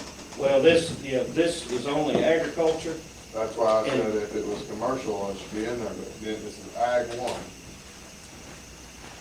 The key ingredient is, do we still have enough guardrails to make this what we want the county to appreciate? Now, there'll be some people that won't appreciate anything, and I get that, and that's their right. But I hope they would see that we are looking to try to bring in business, to try to bring in opportunities for our families as they grow, as our families grow. But, I want to have the guardrails in place to, down the road, we look back, we say, well, we done all right on that. Well, I agree with you, but down the road, there's gonna be some bumps, so we're going to put some more guardrails up. There's no doubt about it. This is the first time for us, so we're not gonna get it right exactly tonight. But down the road, we will, as we go through this process. So we're getting rid of the whole thing in 10, or where's everyone head at? The only thing I will say is I had Felicia Harper come in from KIPTA and talk to us, and she was at Bullitt County when Bullitt County did their stuff. And that was one of the first things she said to us, was you all need to put something in there to protect you all with your roads, because that's what the other counties is running into now. Before they had the barrel tax, and the money that they took in, maintain their infrastructure. That's the other thing. And without the barrel tax, if somebody builds a brick house, puts those barrels in there, you gotta think about, what are we really gonna make off of that? And then, you know, you're not gonna have a whole lot of employees in there, you're not gonna have a whole lot of a base coming from there, you know, and so that was what she told us in the meeting she was at, was that we gotta look at, will it sustain? Yeah, You know, will we I make think there enough needs to to be some maintain kind the of road, safeguard or do we that need says something? this road is gonna handle a tractor trailer. I think when we start talking about Because if you start running tractor trailers up and down roads where people live on, and then all of a sudden the road's falling apart and everything, well then, you know, or you got trucks, traffic, that they can't Big maneuver school down the buses. road. Yeah, I mean, there's nothing heavier than a fully loaded garbage truck as far as PSI on each tire. Yeah, That's heavier than any 18-wheeler, I would guess. I guarantee it. Uh, I think we're just talking about our class A's or not ag one, should be in there, but in my opinion, what we're talking about right now, on the Class Bs. yeah, and then ag one. I agree with, on the Class B, I don't think it needs to be in there, but I don't want to tone of it, on these big ones, this next one. Well, I mean, if we were to The have, size of the distillery's not gonna change on this next one, it's all the same size. Or As far as what they can do, the 50,000 gallons, yeah, it's just a different zoning class. yeah. Well, I think later down the road, we're gonna do this again. I mean, we could have a Class A come to town and have a proposal. And when Class A comes to town, you're probably looking at $50 to $100 million investment. This county's never had an investment like that. So then it'll be a lot of special meetings. It'll be a lot of public hearings and that sort of thing. But it'll be, you know, what we have in the counties around us, and it'll generate a ton of tax revenue, and everyone that lives here, it'll keep your property taxes cheaper. They'll pay more, and others can stay cheaper. Now, another thing to consider, and Julie and I and Stephanie Stephanie Smith had a conversation about this. You know, right now, agriculture is exempt on the net profits tax. And we can address this, we can't address it with the zoning, but we can address it in the future, is we may want the net profits tax to apply to this. I don't have a problem with that myself, if they were to pay the net profits tax on this. If we were to instigate a way to tax the storage, one thing I just thought about, you know, when you load up these warehouses with barrels, there'll be no more deliveries for 7, 8, 10 years. They're just gonna sit there. For 7, 8, 10 years, there won't be anybody driving on the road. No trucks. So, that's one thing to consider. You gotta fully load it, and then it's gonna sit there. But, you know, we're gonna need to look at, and the same thing goes with the medical marijuana coming in potentially to the county if we get a dispensary. There's a chance we could get a dispensary here if counties around us that chose to vote on it votes against it. And how are we gonna approach the tax on it? You know, there could be people driving from out of state to come to Taylorsville or wherever a dispensary is to get their prescriptions filled. And hopefully when they come to town, they eat and whatever and spend some money here. So So, let's, get back to the point and say, Yeah. are we gonna get rid of 10 or not? I'm fine with it. I'm fine with it. Jim, Scott, We're gonna, get rid of which one? 10. Okay, on the road. I've said my piece. All right, All right, strike it. all right, goes up. I mean, did you get that, I've Sheriff? got Okay.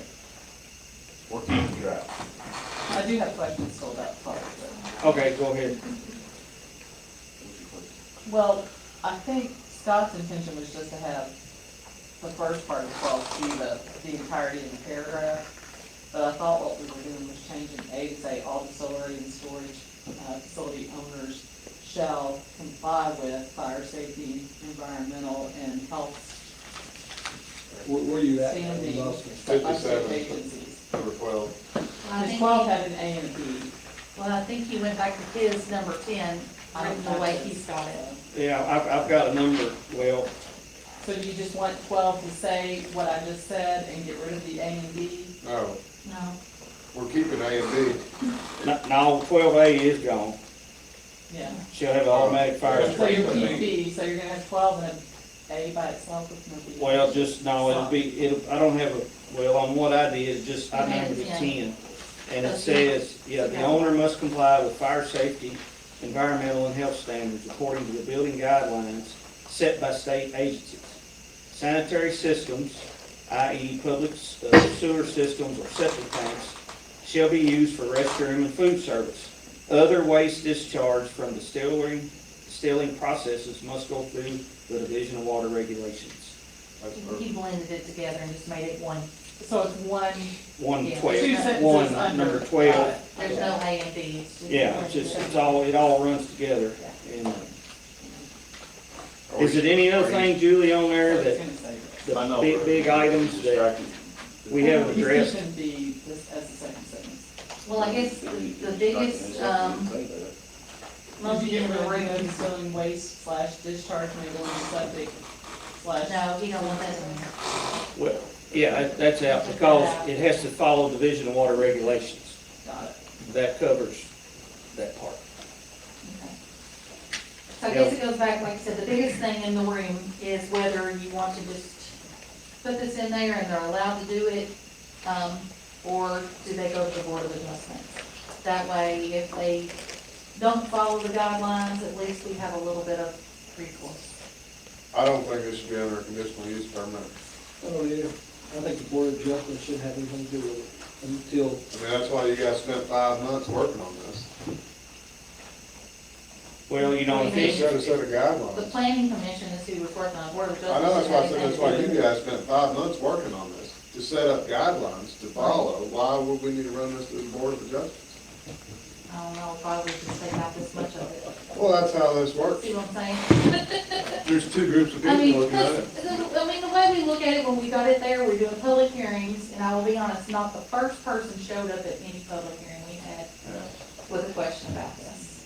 And, you know, the way they look at it is, yes, we want to bring business into our community, but we also want to protect the people that are here already and their tax dollars. And so we're trying to make it where it's not completely unbearable for somebody to come in, but yet also protect our neighbors in the community. can you go through and see if we missed anything that you have written in pink? Did we I not think we cover? went over it all, yeah. Because, I can go down through it. So from the very beginning, we're taking out everything that says anything to do with conditional use.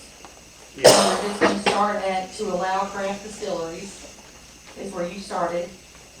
We follow down through, and then we're taking out only manufactured on site. Then the next sentence after that, we're gonna get rid of prior to approval of the conditional use permit. Yeah. We're gonna get rid of that. You had proposed to change it to 5 acres, but we can't, we gotta leave it at 10. Yeah. So that's staying. Everything holding true till we get to C. On, like I said, plan commission set, you had proposed to go down to 75 feet, setback, but we said we're gonna leave it at 200. right, 200. yeah, and Okay, that's so fine leave with it 10 in. acres. It was Okay. also 5, so it's fine. Next is number 4, the site may contain a distilled storage facility. Yep. And we've struck everything behind that. We struck A. Now, the only thing I didn't get clear is about B. Jim mentioned the maximum size of the building being 20,000 square feet. Do we want to leave that because it's pertaining to distilled storage, or did we want to add storage in at the top? Where, you know, we're talking I think we landed on leaving it in case someone just built a storage. Okay, all right. I didn't mark through it because I wasn't sure. I think we held true on their 50-foot height. 25% has to be dedicated to agricultural. Then number 6, outdoor storage of materials, equipment, supplies prohibited beyond the buffer. You took that out. But are you all okay with them setting stuff outside of the buffer? I where it think can we be need to seen? leave that in. I agree. Okay, so we'll leave that one. that's in the, outside the buffer zone, correct? Right, Leaving what? where it says outdoor storage of materials, equipment, and supplies is prohibited beyond the buffered area set forth. I mean, if you unhooked a trailer there, then you'd have to move it. If it was in your driveway, in the driveway going to the building. It'd have to be moved. And the buffers is everything to the front of the building. Was that ever spelled out there? I didn't ever see Is the that. buffer all the way around the Buffer building? covers around All the way it. around. So you can't have anything on site of the 10 acres? Is that what that's saying? No, it's, I mean, no. Can't have anything within So that if this is your 200 10 acres and your area that's buffered is here, you just aren't supposed to put anything outside that buffered area. Or it's Well- supposed to be in the area where it's not being seen, trying to keep the beautification going. All right. Did it give a square footage of the buffer area? 'Cause I didn't ever see it. Well, I added a E on another page that says no buffer is needed with the building setback is 200 feet away from any property line. So if no buffer was needed, this wouldn't be applicable, right? Right. All right, so that's all right. So, or that's the next thing that you want to decide if you are doing a buffer. Well, if we got a 200-foot setback, we don't need a buffer, do we? Right. So we can just strike the buffer on the 200, we've got a 200 feet setback. Okay. Is that right? Well, okay, if someone came in at the Board of Adjustments and said, well, we need to be 100 feet setback, Well, then that would apply. Then the buffer. Then you would need go. to leave it in Buffer there. zone in there. Well, they could put it in there at that point, the Board of Adjustments, and then get the variance. I guess it's right.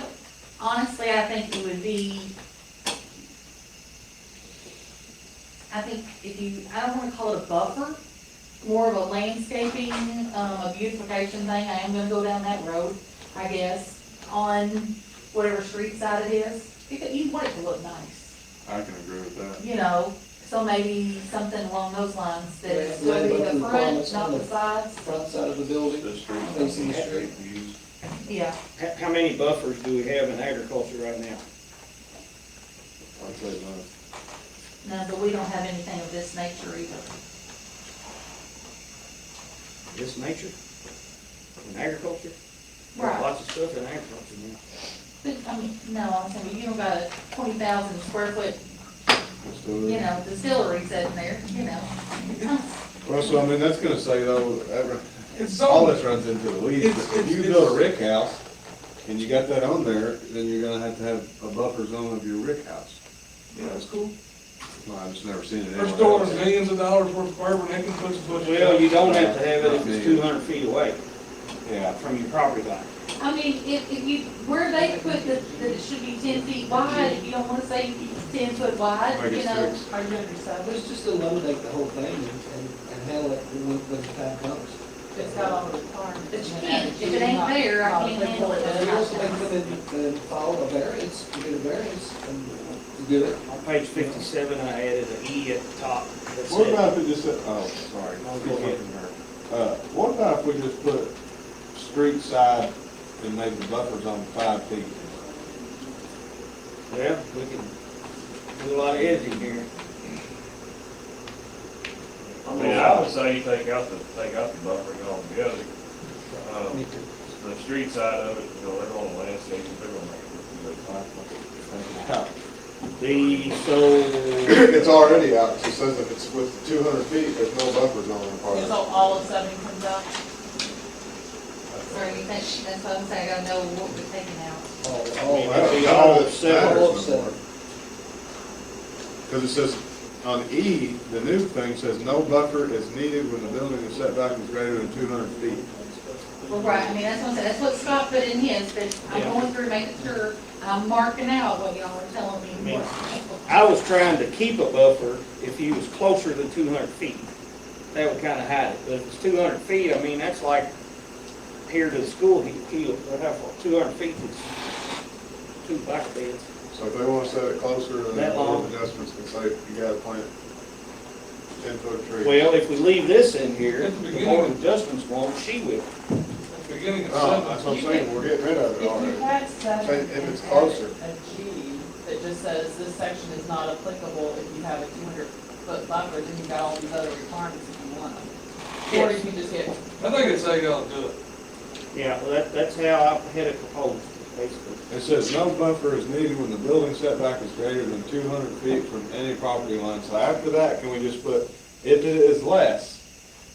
Well, if it's less than it is anyway. Yeah. These buffers are required unless you're more than 200 feet. All right, I don't see it really worded that way, but if that's the way it's did, perfect. So you want a G that says no buffer needed if building is set back 200 feet Or more. From any property line, or more. minimum of 200 feet. It already says that. I wouldn't say any property. From property line. From property line. I wouldn't say any property line.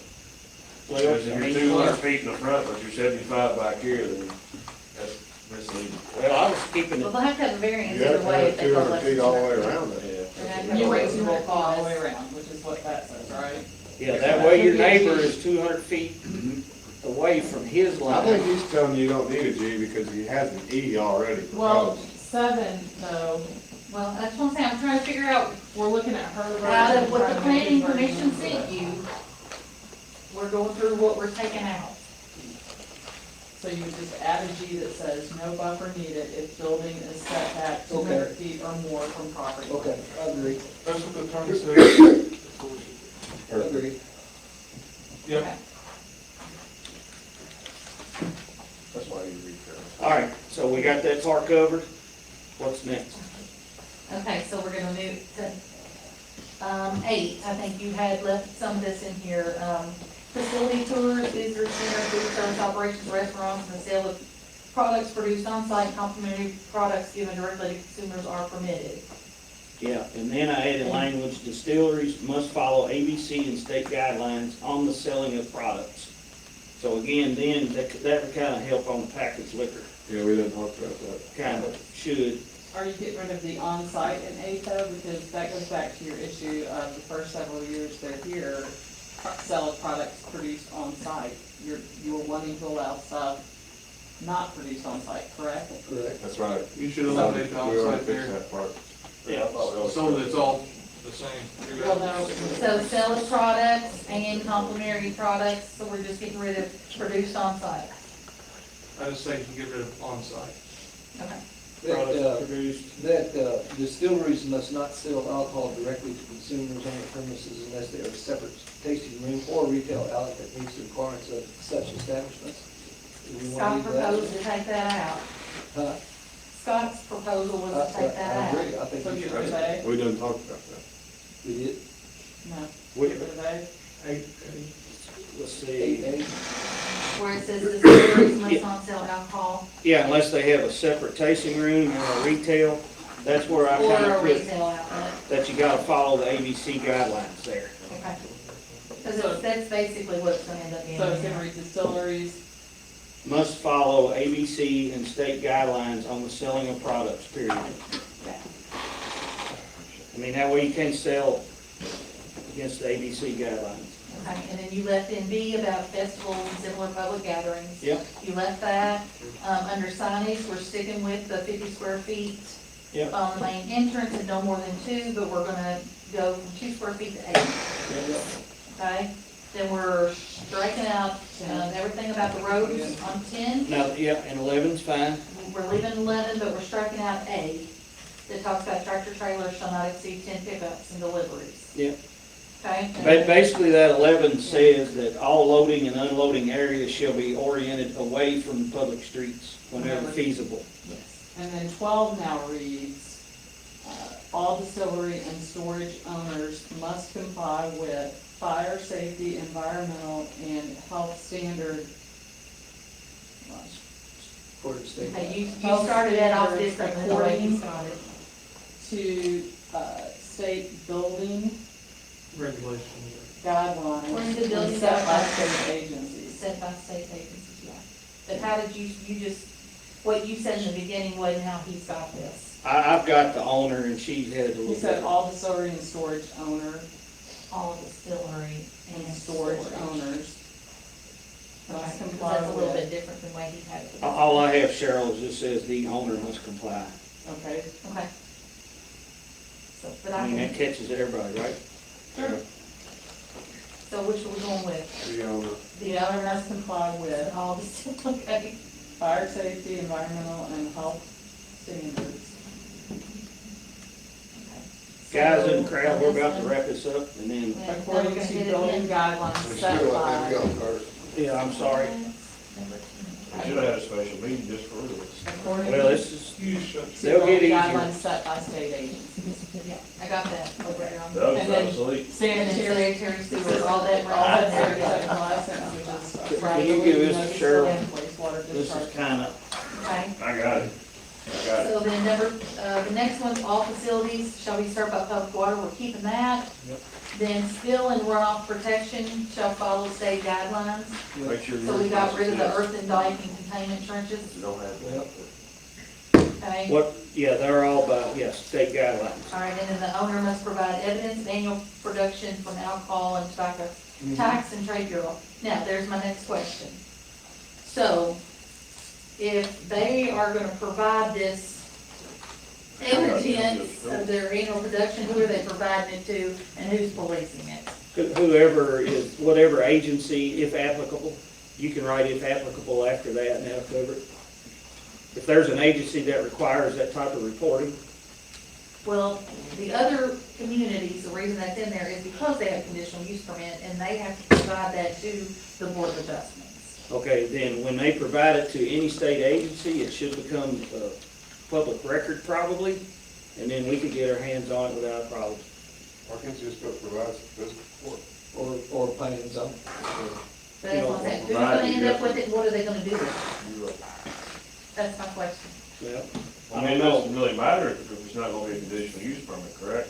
Because the only way that this conditional use permit is gonna work is if they maintain the low volume, whatever. But if we're taking that away, You still have the same thing. Wouldn't that go to Scott Heath? I mean, I left it in there because I deemed you all had a reason, so I didn't want to Right, take and it out. that's what the reason was, is because the other communities, they had to give that to their Board of Adjustments to prove that they were following the guidelines. So it's a checks and balances thing. Well, we'll have that, we'll be able to have that anyway. what we're gonna have is take you to the conditional use permit. So, but I mean, so the owner must provide evidence of annual production from the alcohol and tobacco tax and trade bureau at the time of the annual inspection Yeah, but we're not. made by, who's gonna do an annual inspection? You wanna do one? I have no clue what I'm looking for, so.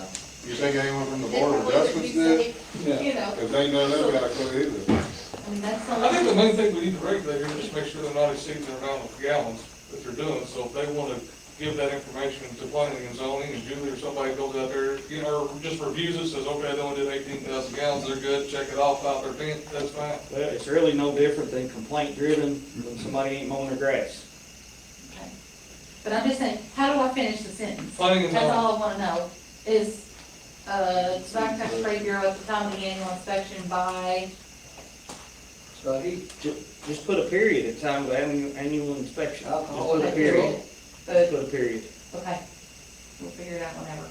Well, I mean, who's gonna do the, she does gotta bring up a good point, who's gonna inspect it? Well, even when it said annual inspection, who was gonna inspect it? No one from the Board of Adjustments was gonna inspect Yeah, it. We read, do, read that we one more do. time, please. conditional use permits are checked yearly. Yeah. So someone, who on there is qualified to inspect the distillery?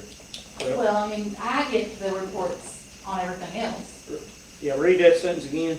The owner must provide evidence of annual production from the alcohol and tobacco tax and trade bureau at the time of the annual inspection. Okay, that don't say, that don't mean It you don't gotta say do on-site, anything it in don't say- particular. Yeah. No. They just have to provide evidence of the annual production. Right, So they're gonna prove to me they're not going over this 50,000 gallons. yes. In some sort of report. They're gonna report to you what they're making. And Right. then 60,000. But that was my question, though, who were they we'll reporting figure that that out. to? We'll figure that out. How long are you gonna stay till you retire? Let's put Julie Sleazy on there. All right, so we got everything covered on Okay, this so are we one? good on that So one? the period after Inspection, inspection, Yeah. yes. What about 16? Strike it. Striking 16?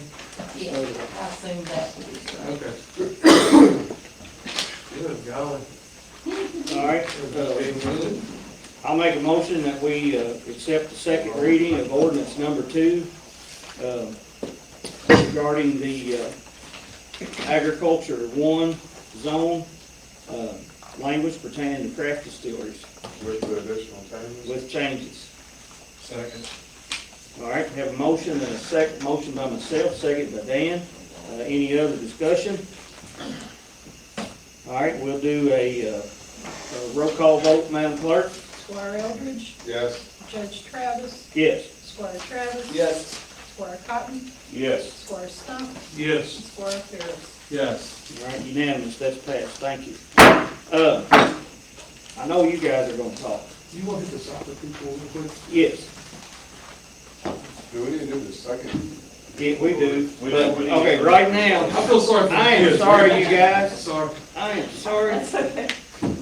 I wasn't looking at my agenda and I was thinking, who are these guys? Who are these guys? Who are these guys? Who are these guys? I'm sorry. You can still hold a piece of sugar and you'll figure out we're soccer. Okay, well, I should have figured that out, but, oh, you all, that'll be next on the agenda here and find my agenda. And after that, we're gonna take a recess. Well, we're gonna get you guys. We'll get all you guys. You gotta come back. Page 64. Yeah. Yeah, you take a break, Julie, if you want. That, or y'all could just say that, industrial duplicates agriculture. Well, it'll almost be It's that gonna be a lot, easy. it's gonna be like. It'll be simple. Gotcha. That was the hard part, yeah. Page 64 and 67. All right, basically what this is, you guys, and I'm sorry again, basically, they offered to do the signs and we discussed what we could put on the sign. And then we had additional discussions. And I believe on page 65 is one of the changes here. They agree to pay us $1,000 for the lease, plus they're gonna do those signs.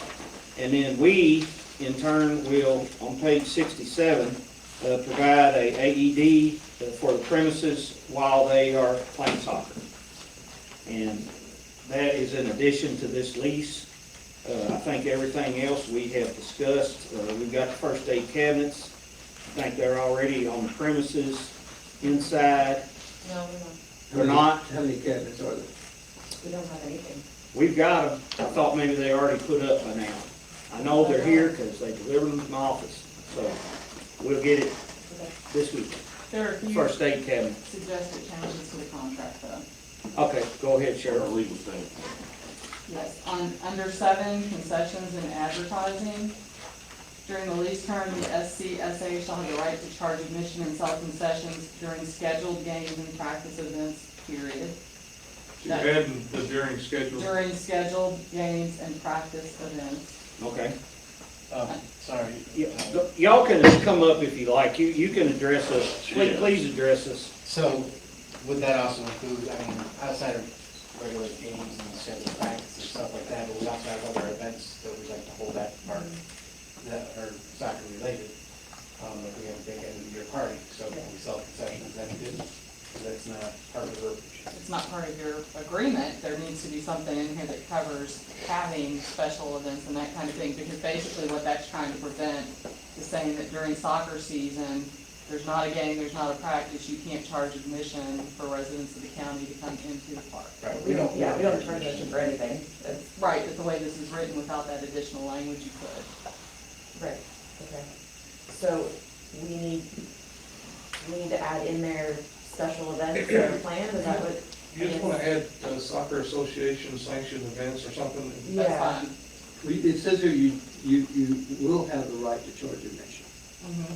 Cheryl was just making sure that they can charge We it. don't, no. I mean, we don't have If you- anything but youth soccer games and youth Well, practice. why have the verbiage in there, we have the right to charge? Okay, so yeah, I kind of like the verbiage because we are thinking about doing other events where we would be charging, not necessarily admission. I'm okay with that, just as long as they leave it to where it's I think it's just just a soccer I think it's event. more about- Yeah, So it's I think one we're of their thinking sanctioned more about the events. fundraiser for the So, association. then They under charge one- you for an event, so they wanna have a special day at the water park, there, whatever. Well, I think it needs to be Then, mentioned. then under 1, what you would want to have, where it says this agreement applies only during SCSA scheduled games and practice events. You could have scheduled games, comma, practice events, comma, and SCSA Special events. special events.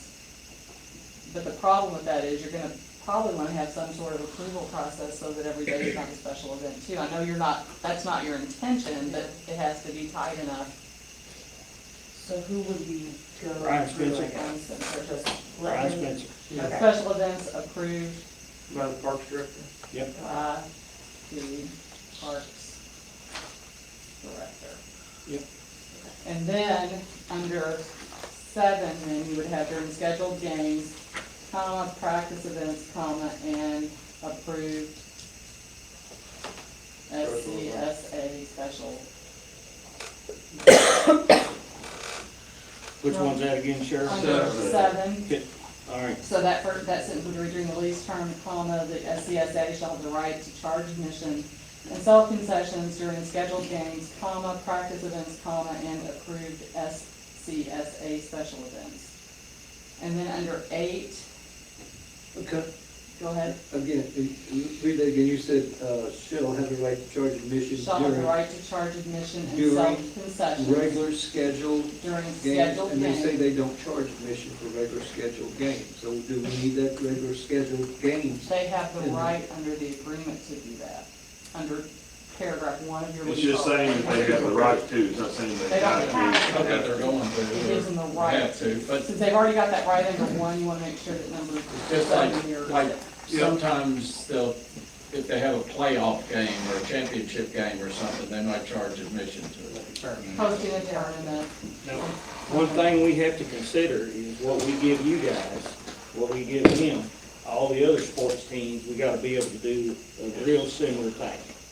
So is charging admission and them selling concessions, does that contradict any other sport that y'all can think of? Every other sport kind of does the same thing. I mean, baseball sells their, Yeah. they don't have anything about admission, but The only one that doesn't is softball at our facility, at our softball.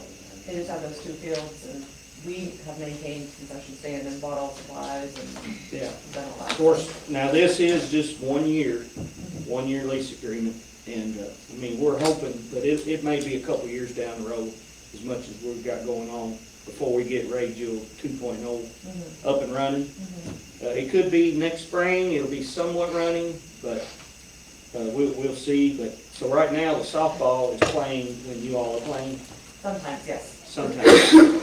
They have their own association, they have their own schedules, they do their own thing, like, I mean, we when- kind of talk to each other as far as like, hey, we have something going on this day, you Okay, know, do you have stuff also, or, you know, but we don't like do things together at all, they have their own okay. association. We does, To the softball people. Yeah. do the softball people, do you have conflict there of scheduling for fields or just? No, they have their 2 softball fields, and the rest of the park is all the soccer fields, Right, and we have never had an issue. It's usually just like, hey, we're doing a beginning of season or end of season, you know, big bash or whatever, like, is this an issue with you guys, are you gonna be using that field or whatever?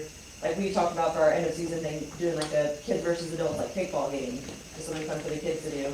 And that, you know, texted the softball girl, she's like, no, we have games going on that night. All right, no big issue, we'll use our fields, you know, so, We'd like to hear you all working together and not having yeah, problems. we've Great. been in contact with them the whole season, like, Yeah. we haven't had any issues, we're all good. Do you have more? I do.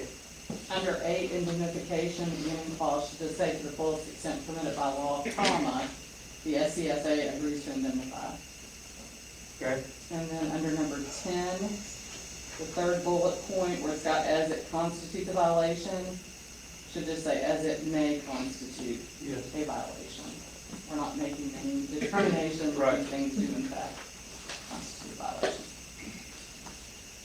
Is that all you got, Chairman? Everything else look good to you, Chairman? Yes. I move to accept the lease agreement from the Spencer County Soccer Association with additions and changes presented by the county attorney's office. Second. All right, we have a motion by Mike, seconded by Zach, to approve the lease agreement with the Soccer Association with the changes presented to us, in additions, changes from the county attorney's office. Any comments? signs look good. Thank you. Yeah. Are you all good with Yeah, I was the gonna say, changes? yes, the things that was in the lease about like the park rules and regulations, we were just gonna take straight from that to put on the sign. So if you guys are good with all that, you just do that, then we'll get that ordered. If it would be okay, right before you're getting ready to send it to the sign maker, send it to us. Okay. I mean, I mean, I'm just gonna like It is copy, that. yeah, like, I'm Yes. gonna copy that you guys have in the lease and say, Yeah, here's what we want on this okay. side. They're, you know, they have the map that they already made, so we're gonna put that in the middle. And then on the right-hand side, which I don't know if you guys currently have that, I sent it to Brittany Dito. I got all the signs. Yeah, so, This stuff, yeah, so the left-hand side will have all the park rules and regulations, which is exactly word for word, we're just gonna take it from the lease and put it on there. okay, And then the center part of the sign is gonna be the map. And then the right part of the sign will be, that part about like, please remember, these are kids, referees are volunteers, we're all, you know. yeah, well, I think this is nice and generous of you guys to, us to all come together. Josh got some good donations from his company, so we were able Yeah. to get this Good deal. underway, so. All right, any other discussion? All right, hearing none, all those in favor say aye. Aye. Anyone opposed? Motion passes. Thank you all. Thank you. We'll get this executed and get to you. So are we good to go ahead and order then, or? Yes, Yes, okay. we're ready to good. go. All right, cool, thank you so much. All right, thank you. And any questions you have, refer them to Brian Spencer. You know, before you, the company's gonna come out and set them, right? No, actually, what Brian said he's Volunteers? gonna do it. the parks firm. Okay, good deal, Yeah, because we they know talked where to to dig. Brian about it, and Yeah. yeah, he's gonna install it. Yeah, don't have to call, Don't get the 911, water call on. Brian. Yeah, okay. Thank you. Yeah, I'm in constant contact with Brian about all sorts of things, so. Yeah, all right. Good Thank you. deal. Sorry we made you wait so long. That's on Gotta go me. to Taco Bell now. We know a lot about this building. Yeah. Yeah, we got plans now to make a distillery. Yes, right? That's a concession. Tourism, tourism, Adriana. You make some good money, thank you guys. Tourism, Adriana. Y'all won't come up? We need 5 minutes. That's all it'll take, it's fine, it's not like wait time. Now, Go for it. a couple, yeah, if y'all want to come up together, because this is, I know y'all know Catherine. We have, I didn't get that ordinance stuff sent out to everybody. Oh, I we think weren't we even just got talking it the ordinance last couple of days. Oh, okay, we're not talking about it tonight, because we Okay, don't have the. all right, good deal. We don't have a final, copy Okay. that the county and city attorneys have agreed on, so. Okay, We're good so deal. close, probably tomorrow. Okay. This is meeting by All right, we can do that next meeting. The city and county, that would got the lawyers.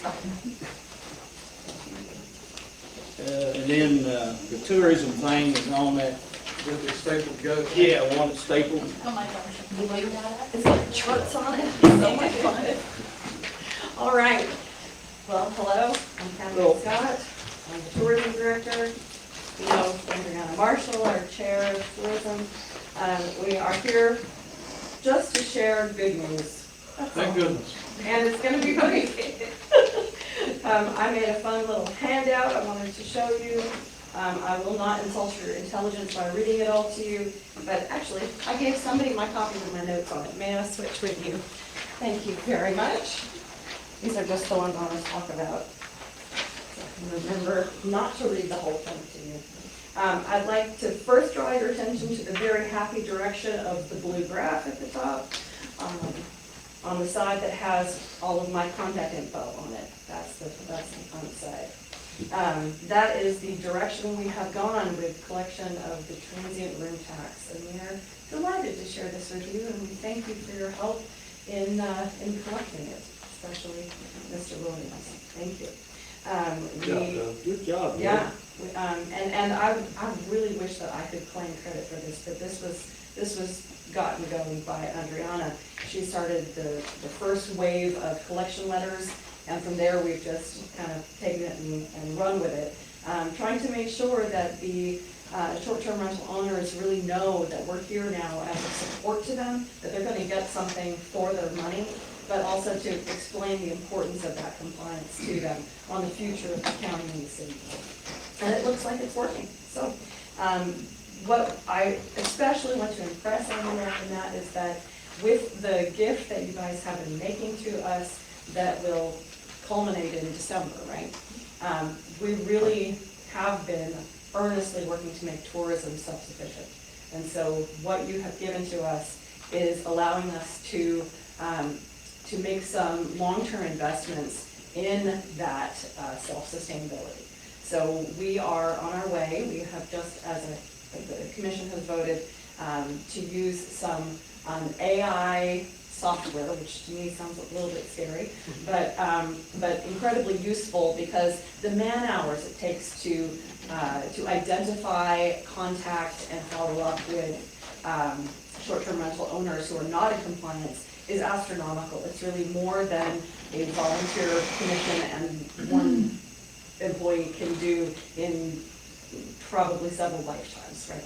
So with the use of the software, we'll be able to identify short-term rental owners who are not in compliance, ones who were in compliance and now are not, ones who were not and now are, and we'll actually have the information that we need to keep proper records and to really know what we should be bringing in and not. So it's a very exciting development. We are using the money that you guys have given us as part of that investment in the future of tourism. So we just want to say thank you for that. Thank you. If you want to take a look on the other side, I want just to give you a little tiny bit of information about our marketing of local businesses, who we found our target markets to be, which I think is interesting and actually a little bit amusing. Evidently, we're on China's radar, so that's exciting. If you take a look at our audience on Facebook, that's the top bar graph. You'll see we are much more interesting to women than to men. I think that might be because women like to plan vacations for their husbands. I don't know, that just seems to be my personal history with that. So we are going to continue to market to women to come and do wonderful things in Spencer County because they seem to be the ones making all of the plans. It's wonderful to see also that we have a lot of support from the local community. If you'll see that Taylorsville residents themselves are very interested in what we're doing here, which I think is really beautiful. There's nothing as nice and easy as a staycation, and so let's hope that we can really get people excited about what's happening in town here. Also, Louisville is our next major market of interest. Which I think makes a lot of sense, and so if we can really appeal to them with what makes Spencer County different and worth visiting from Louisville, I think that we're really going to have something special that we can build there. If you'll take a look down at the second graph, you'll see we have this sudden and kind of huge uptick in interest on Facebook right at the end of the line graph. And that is from a marketing campaign that we did with some paid advertising. We're sending out as a test balloon to see who would be interested. It was very successful, and we're excited about taking that information and continuing to market aggressively on behalf of the county. The other thing that I really wanted to thank you all for today is for the help from the attorney's office. I don't mean to put you on the spot, but we're very grateful for your help in looking at the ordinance. Corey also has been very communicative with us and brought along to the city. I feel like everyone's working together well, and I wanted to make sure that we make an official documentation. We're all doing something really wonderful to update that ordinance so that we can get it back to the state bodies that are suing Airbnb for their non-compliance with the short-term rental transient tax. They have been misleading their people who are using their service and also making them not be in compliance. So altogether, this is going to be a really positive uptick in transient room tax. So that is my presentation. And does anybody have any questions about anything I rattled off at you? Yes, sir. On the new orders, how long do you anticipate before those will be in effect? I guess The next meeting. We're hoping that the city attorney finalizes them tomorrow, and then they'll vote on them tomorrow, and we can bring them to you at the very next one.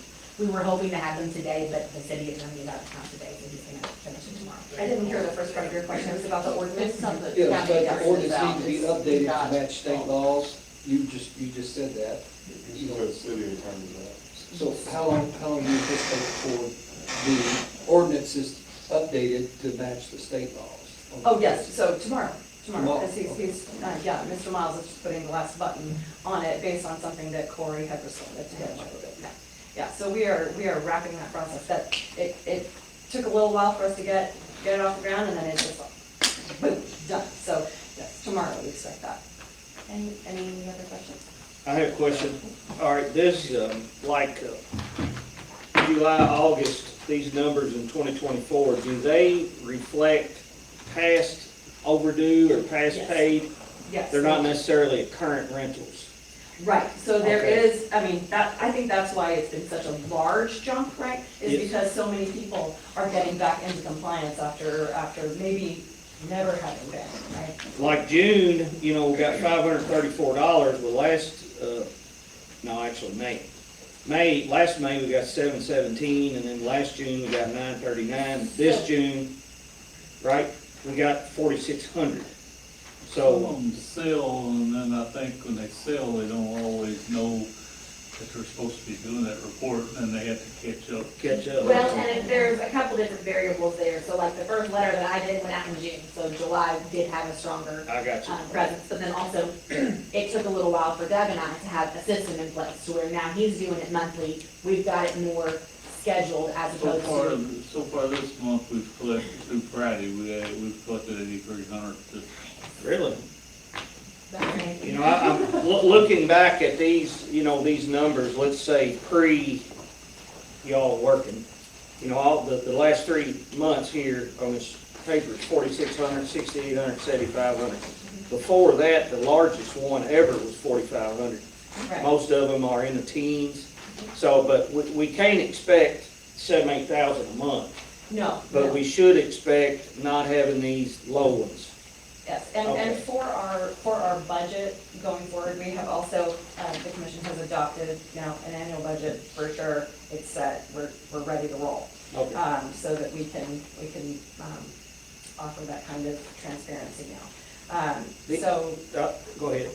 I'm sorry, we have budgeted 4,500 a month to be conservative, to make sure that just that seemed to be a good estimation of a low, but, not disappointing number, right?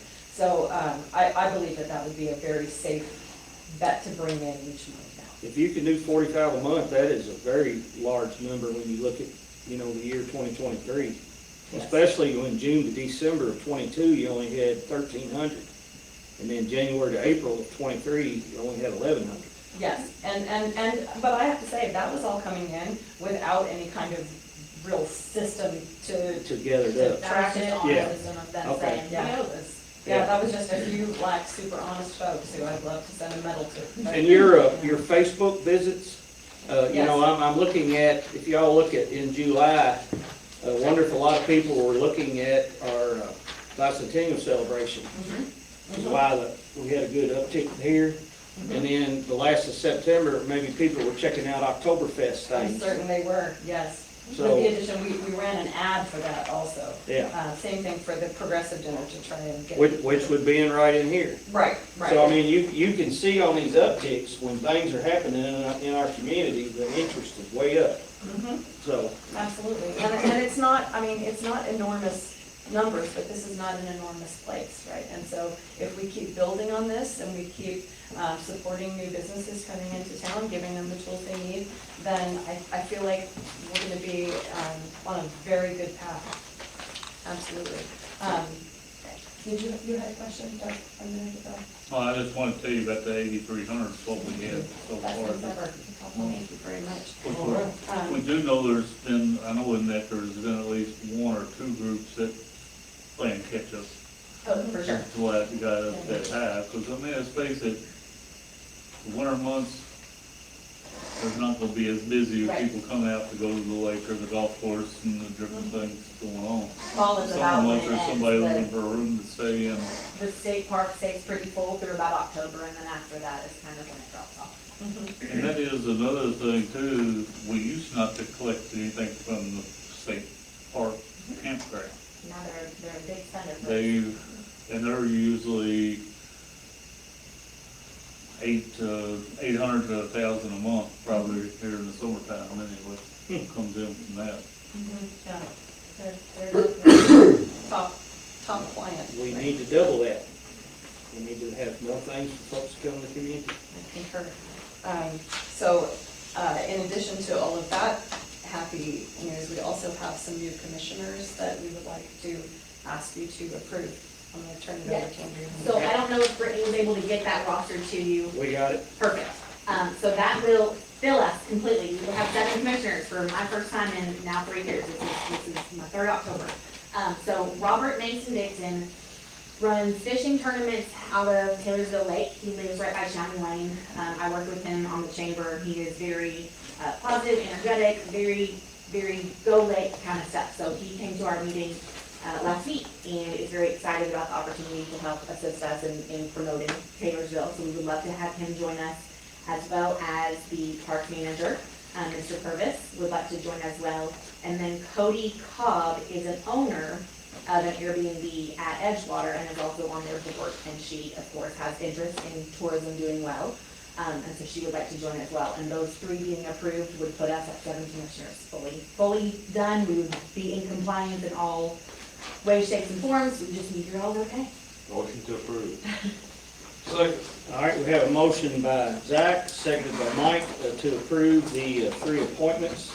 One of Derek Purvis, from motels with, ending on 12/31/25. Another of Robert Mason Dixon from County Restaurants, ending on 12/31/26. And the last one being Cody Cobb from motels, ending on 12/31/27. Any discussion? And Cody is a lady? Correct. Okay, C-O-D, Miss Cobb. Correct. I get that right, okay, Miss Cobb. I think it's All right. Mrs. Cobb. Mrs. Cobb. All right. All right, any other discussion? All right, hearing none, all those in favor say aye. Aye. Anyone opposed? Motion passes. Thank you all. Thank you. Thank you very I hope much. you enjoyed our distillery discussion. Well, it applies. We need to know about it. And we Okay, know it's good coming. deal. So- We'll take a short recess right now. Short recess. Very short. Andrew, you good shape? I'm in good shape. You don't have anything on the agenda tonight, I don't think. I just got like a little letter I can read to y'all. That's it. All right, well, we'll catch you here in a minute.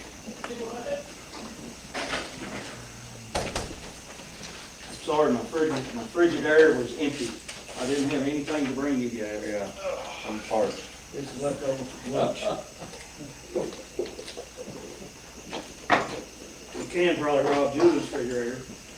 You're not robbing my refrigerator, you're robbing Ashley's refrigerator. Oh, well, we'll have to She gets a little replenish it. temperamental about that. You say that's Ashley's refrigerator? Yeah. I'm gonna take what's right. Ashley's and Angie's, just replenish. Those are Angie's. Okay. Anything y'all get, I'll put back in tomorrow. I'll send them after you all.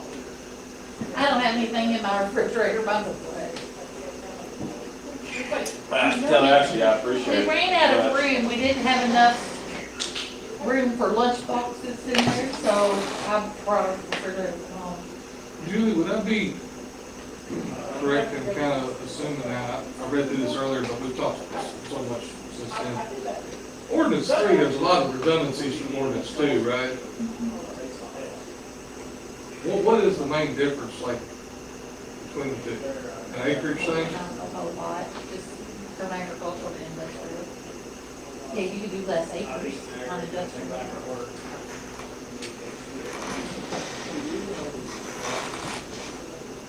And I was hoping by the next meeting, y'all had about 8 more.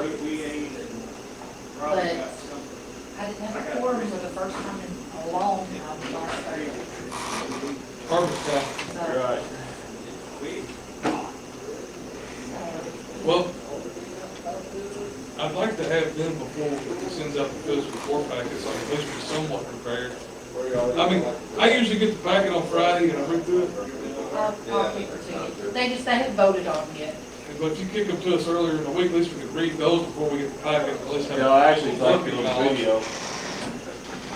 And Scott will come in, he'll be like, all right, I've got 64 pages in your packet just based on this, hope y'all read it, here we go. Oh, when she used to write her name on there, I'd wipe it off and maybe feel better. Little spicy over that. She'll I'm gonna forgive tell me. her, they have raided your refrigerator. And I tell her, Scott said it'd be restocked in the morning. Tell her I said thank you. I ain't even stopping. Tell her I said that too. No Roping Association. Right. What's that all about?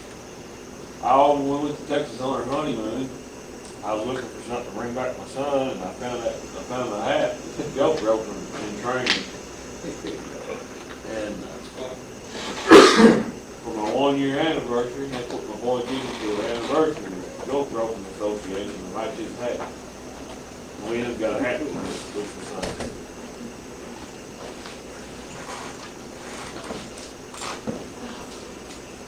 Staying awake, guys. You looked awfully comfortable at one point. No, when I came out of the room. He's like really comfortable, like, man. I was waiting to kind of give you a little. I don't blame him, I can kick back, go to sleep, I didn't fall asleep till like 1 o'clock first morning. Some of the chairs, when you lean back, you feel like you're gonna turn over. I think it's supposed to be pretty dry, you can still be running beans about now. They've been getting tough pretty early. Is that why haven't they run in out here? They had an accident. Oh, yeah. Huh, That seems awful vague. Don't have these ones. yours turned off.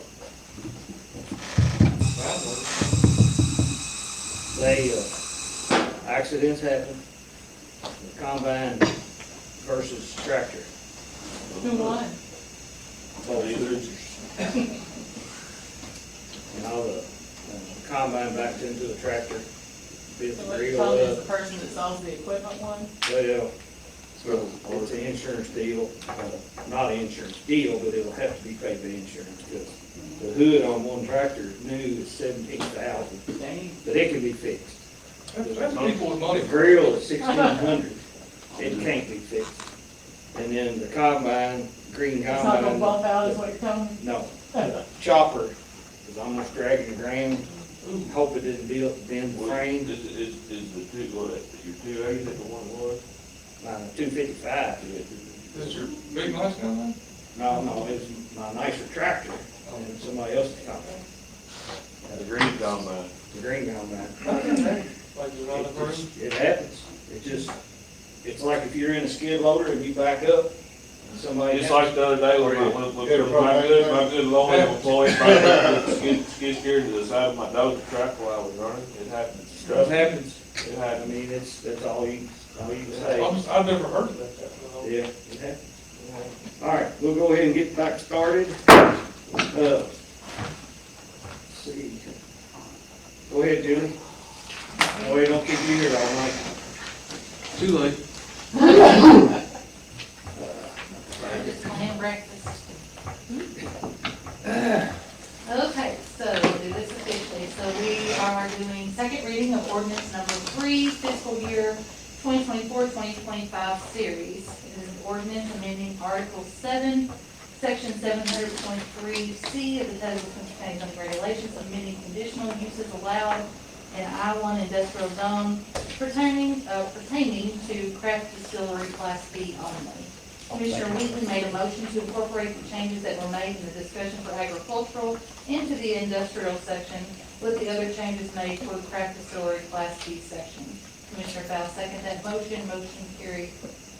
So, We do this a little differently this time. So we just like start at number 1 Yeah. and go 2 and go, and then that way we discuss them all and then try to plug them all back in. Pages. I've got a change in your probably what's best. first, 59. the first thing where it says Class B felony, it says, or Class B. Felony. Yeah. Do it. Okay, it says, may include a tasting room or retail space. It should be and or retail space. But whose are you looking at? Now, let's get We're looking at this, yours. we need to look I'm looking at at yours one on set, mine. figure this out. Okay. So the first paragraph, it says, such facility may include a tasting room or retail space, and it should be and or. 59 at the bottom. Yeah, and or retail space on the third from the last sentence. Yeah. Is everybody good with that? Yep. All right, number 1. See, I don't have the page numbers that you're on. Well, we're on number 1. It's on the first page, right under Article 7, The very first paragraph, Are you not looking at, Conditions may be imposed that will limit the adverse effect, because that's how it started. no, you're not looking at this? What's two? It's the cover sheet. We're going down the. I don't see any changes on your Scott from this. I've got Okay. just allow craft distilleries, So, my thoughts. well, again, on what Scott had proposed was to get rid of the conditional use portion. Yes, So are we in agreement to get rid of the conditional use portion? Yes. Yes. Yes. So it's just uses allowed. yes, yeah, in I-1, and we're only talking about I-1 Class Bs. Okay. Now, I will say something else too. The section number is all gonna have to change because section 703C is conditional use. Okay, So that will be something else that I'm gonna have to figure out. Where it falls. We're gonna have to make a section in there because Well, it'll be section 700, because 700 is I, correct? right, it will be 700, but it'll be what part of 700 I can't think at the moment. Yeah.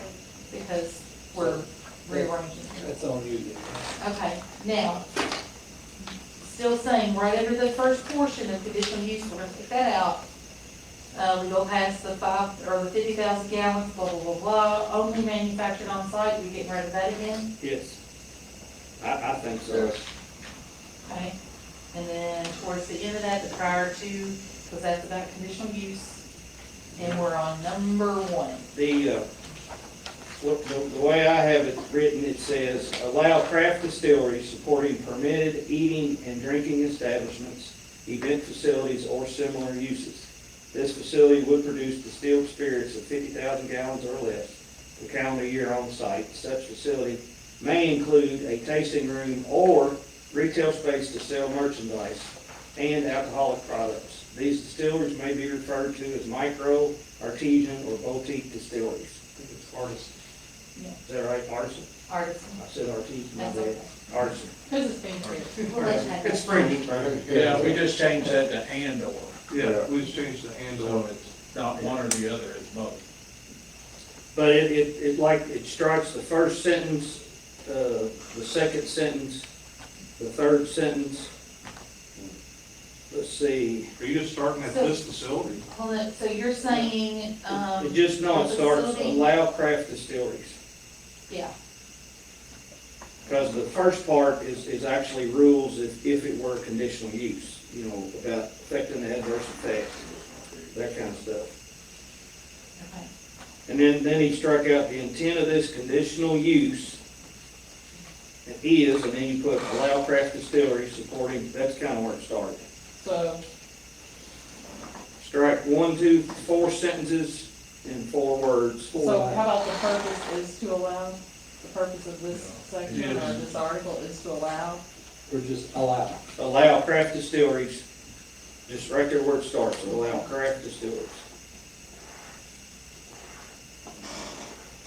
And then where it says prior to approval or conditional use, that's struck.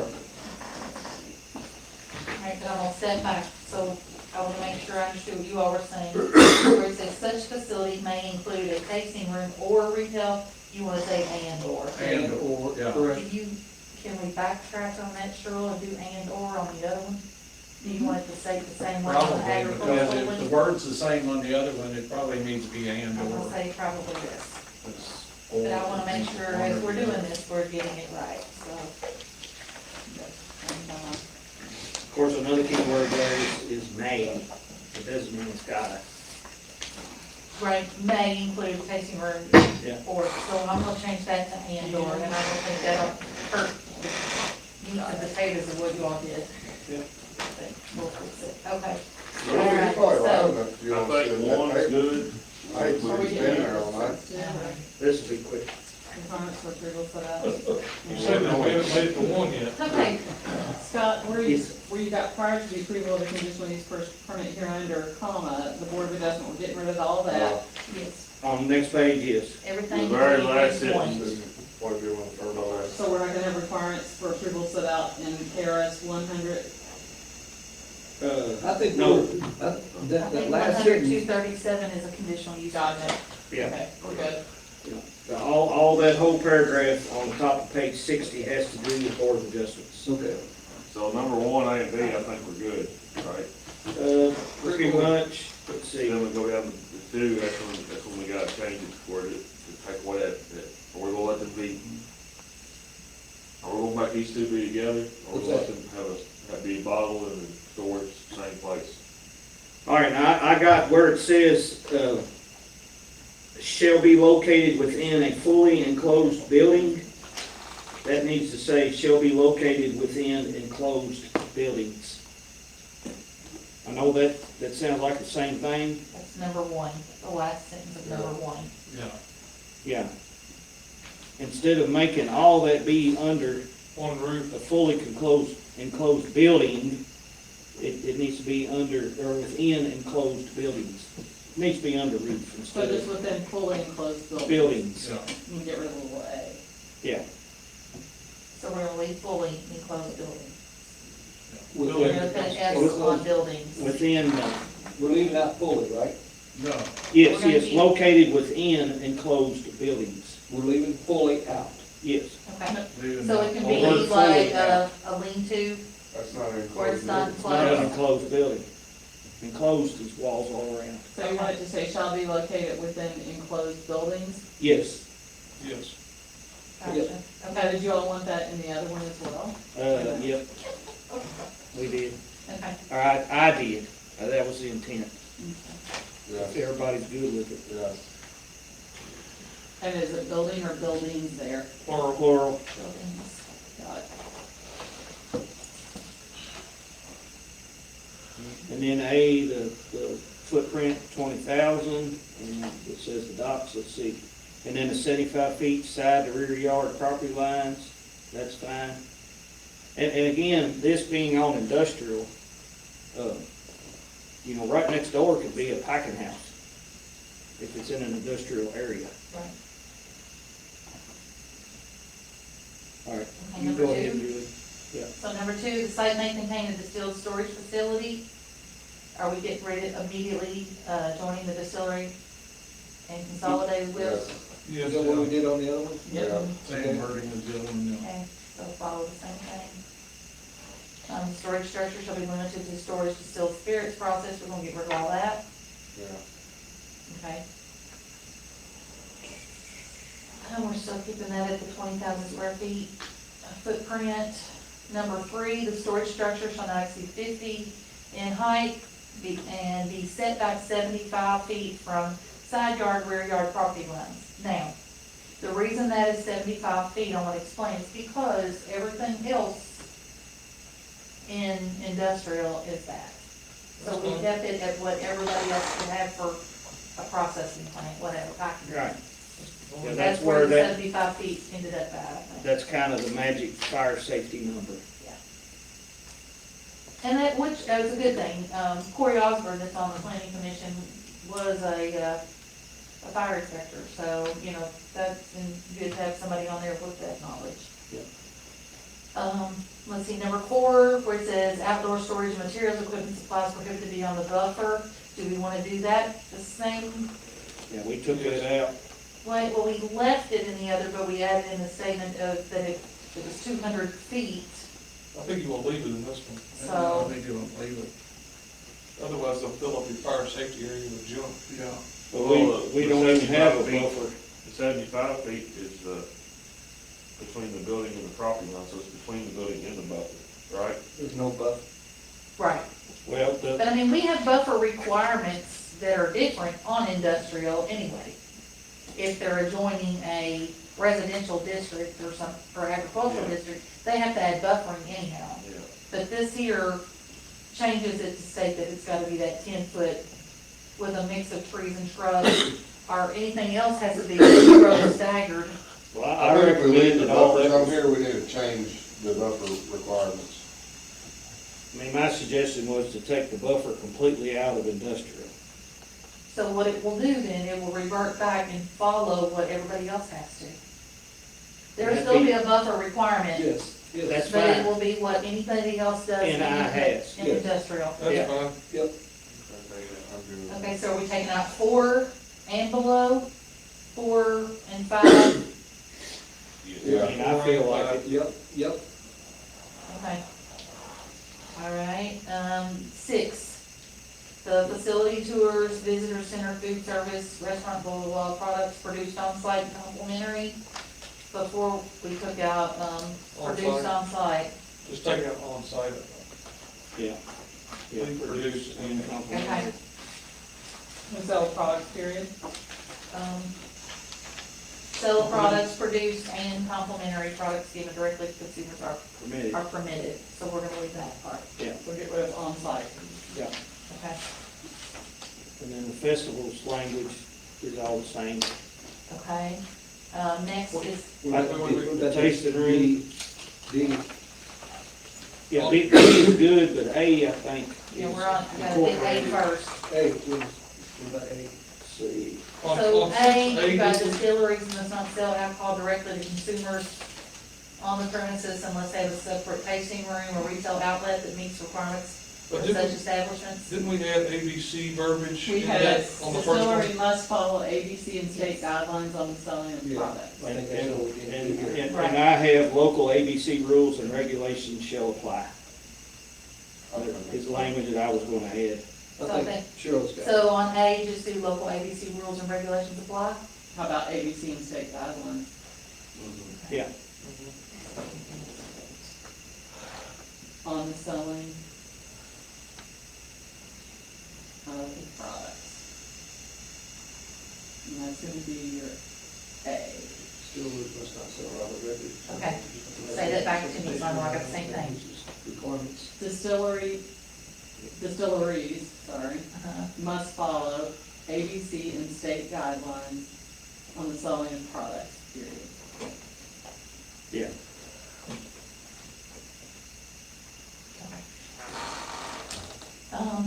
The festivals, like you said, B, you're gonna leave alone. Signage, earlier we changed the 2 square feet to 8. Yep. Are we gonna do the same? Yep, Okay. What about the roads? eliminate it. I took it all out of my thought was to take all that out. Take all A out. And I asked Julie today about how many I's are not on a state road in Spencer County. And I think your answer was, I said there's not very many. Yeah. I'm aware of, you got, we talked about the old Southern 7 states on States. Railroad Street, around there. industrial But- park. I mean, there are some others, out there on 44, but that's a state road, that's Jewel, what was Yeah, Jewel? what used to be Kenneth. I mean, there is some industrial floating around, but, so rock quarry. Oh, over On here. State Road too. Yeah, it's on state road. Okay, so number 9, the owner must comply with fire safety, environmental health standards.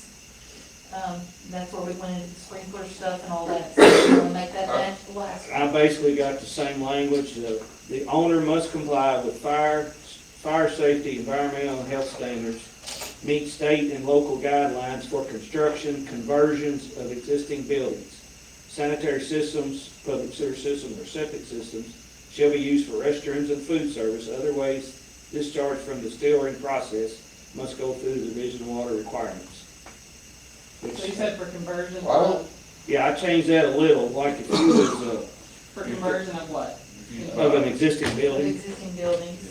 So if you're, for example, the old Southern States building over here, somebody come in and wanna sink $1 million in that, they're gonna be converting this old building. So now it's gonna read, the owner must comply with fire safety, environmental, and health standards according to state and local guidelines for conversion of existing buildings, period. Well, Is that what it's? Yeah, construction / conversions, For construction yeah, and conversions of existing buildings. slash, so is it new construction then? New construction / conversion of existing buildings, period. Yeah, Got it. Wouldn't it be? well, wouldn't or it we be- could just And then do we're what getting he's rid of- got written out here, make my life easier when I'm retyping this. Get Wouldn't rid it of A, be, wouldn't it be renovation? well, just listen to what is already on there and see if you're Yeah. good with it. that's what he just said. That's what I just read Now, back. the to you. owner must comply with fire safety, environmental health standards, meet state and local guidelines for construction / conversion of existing buildings. and what that'll mean is if the building is small enough, it'll be built according to Steve Clark's. That'd You be said his according to purview. when you first read it, so that's. Yeah, and then, but if it's big enough, it'd have to go beyond him. But then he, let's see, he continues, the next sentence is sanitary systems. An example, public sewer systems or septic systems shall be used for restrooms and food service. Other waste/discharge from the distilling process must go through the Division of Water requirements. Yeah, you just And cut then the get last rid of sentence. no, Yeah, get rid So, of. I mean, I can, got it. Same thing we did before. yeah, Yeah. they should give you a copy of what all he done. It might have been helpful. Right. So all of that I'm gonna say take out as Scott's words. We're done now. Then all facilities shall be served by public water. Do you want to get rid of 11, the earthen dikes and or containment trenches? What Well, about all someone- that, all What about that, someone business on the river and wants to use all the river water? You wanna use some river water? they can go to the Board of Adjustments. Well, you know, ours, you go to the sewers, they're usually built by rivers. And they use creek water, pretty common. Yeah, they go, they can do it. All right. all right, so number 11, Sandy water. really y'all back in, I'm almost done. Number 11, spill and runoff protection, you went on to say shall be built according to state guidelines. Yes.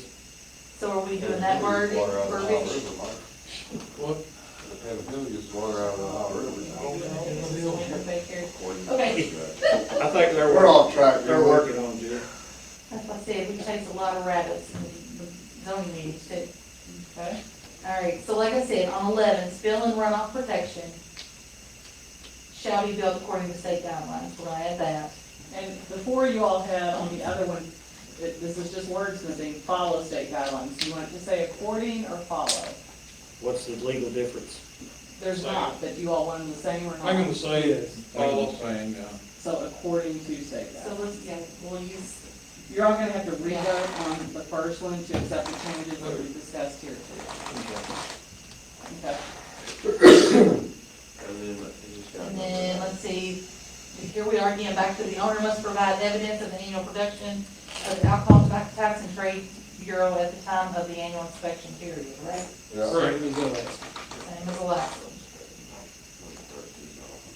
Omit 13.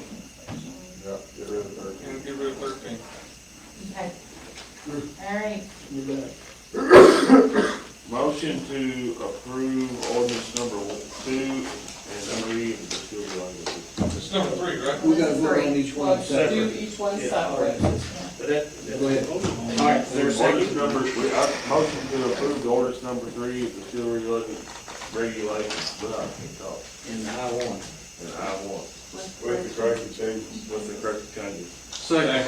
All right, we got a motion by Zach, seconded by Dan, to approve ordinance number 3, the craft distillery regulations under industrial zoning. Have a motion and a second. Any other discussion? Madam Clerk, if you would call the roll, please. Mark Patton, Yes. George Stump, Yes. George Ayers, yes. George Eldridge. Yes. George Travis. Yes. George Travis. Yes. All right, motion passes. Now we'll entertain a motion to make Motion. adjustments. Motion to approve, ordinance number 2 with the additional stated, corrections. Do you all want to first do a motion To rescind that one and and replace it then with replace this. it with this? I think that's what he meant. Yeah. Motion to I'll second. rescind the previous vote on, ordinance 2. Second. All right, we have a motion to rescind the previous vote on ordinance 2. Any discussion on this motion? Hearing none, all those in favor say aye. Aye. Anyone opposed? Motion passes. who's Now. seconded? I did. Zach. Okay. Motion to approve ordinance 2 with the additional changes made. All right, Second. have a motion by Mike, seconded by Zach, to approve the ordinance 2 with the original, with the changes that we just made. Any discussion?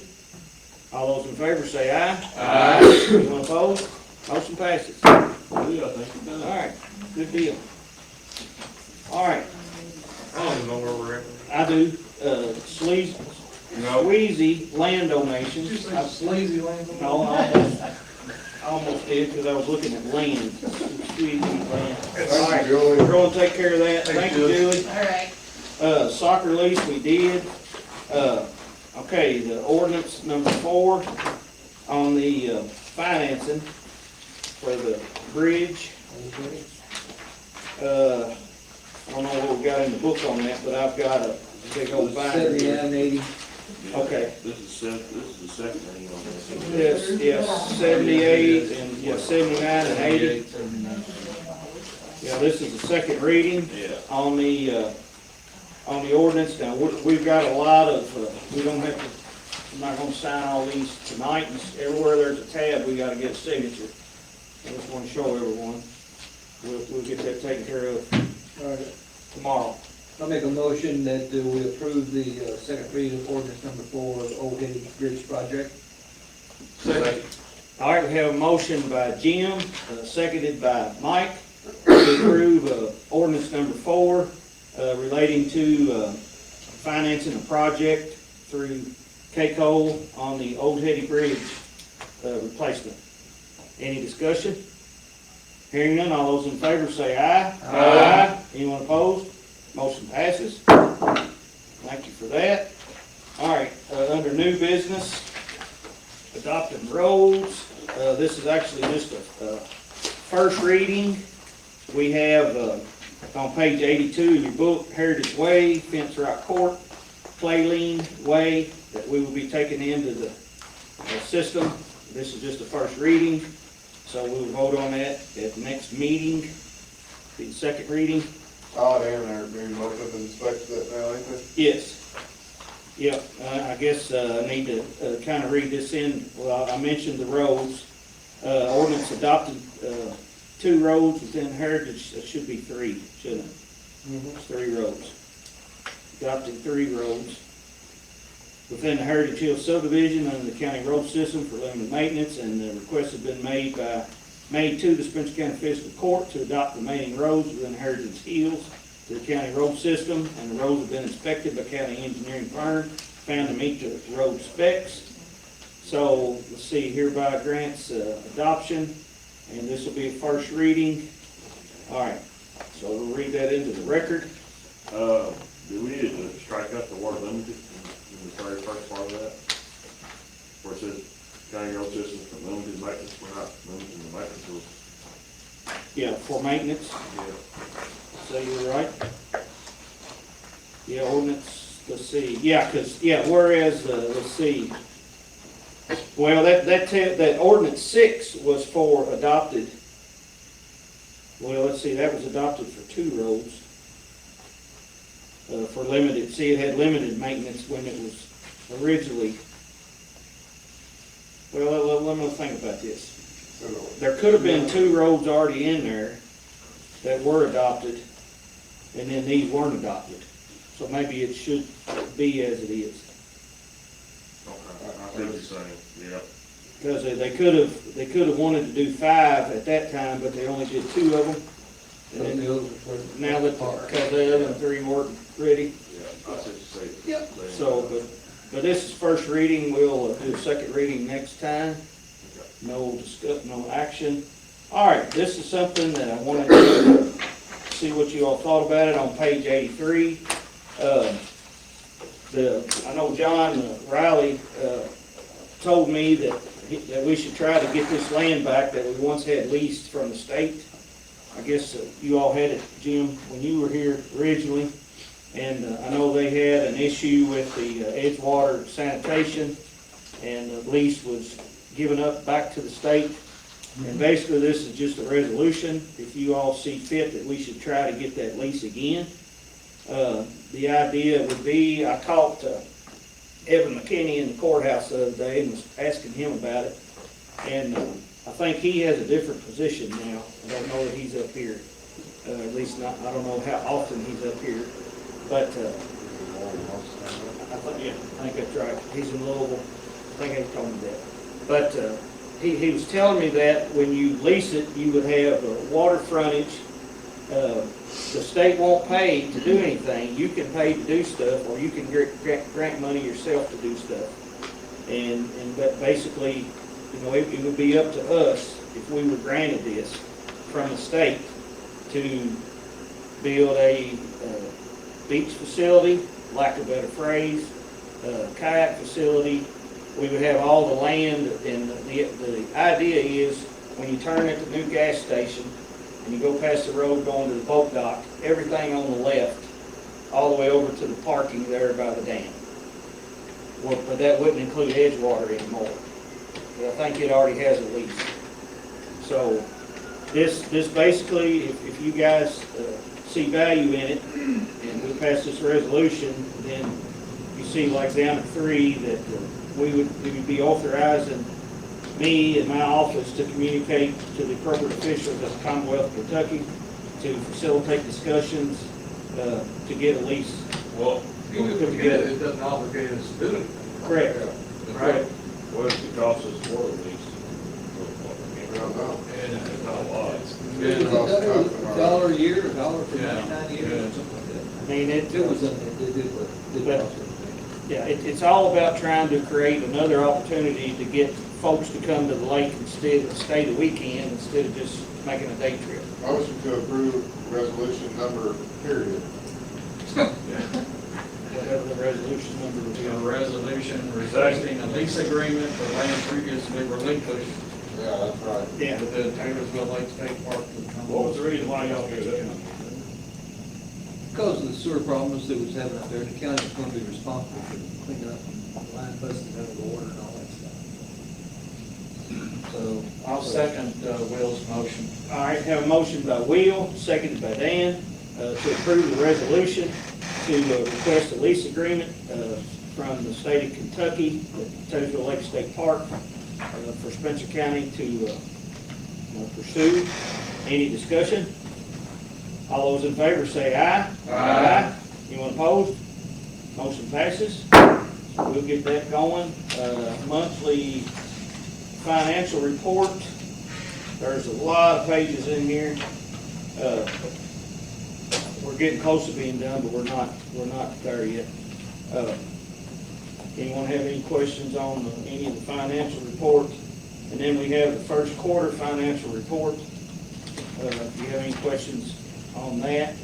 The invoices, bills, and transfers. I had something on page 113 I was going to point out.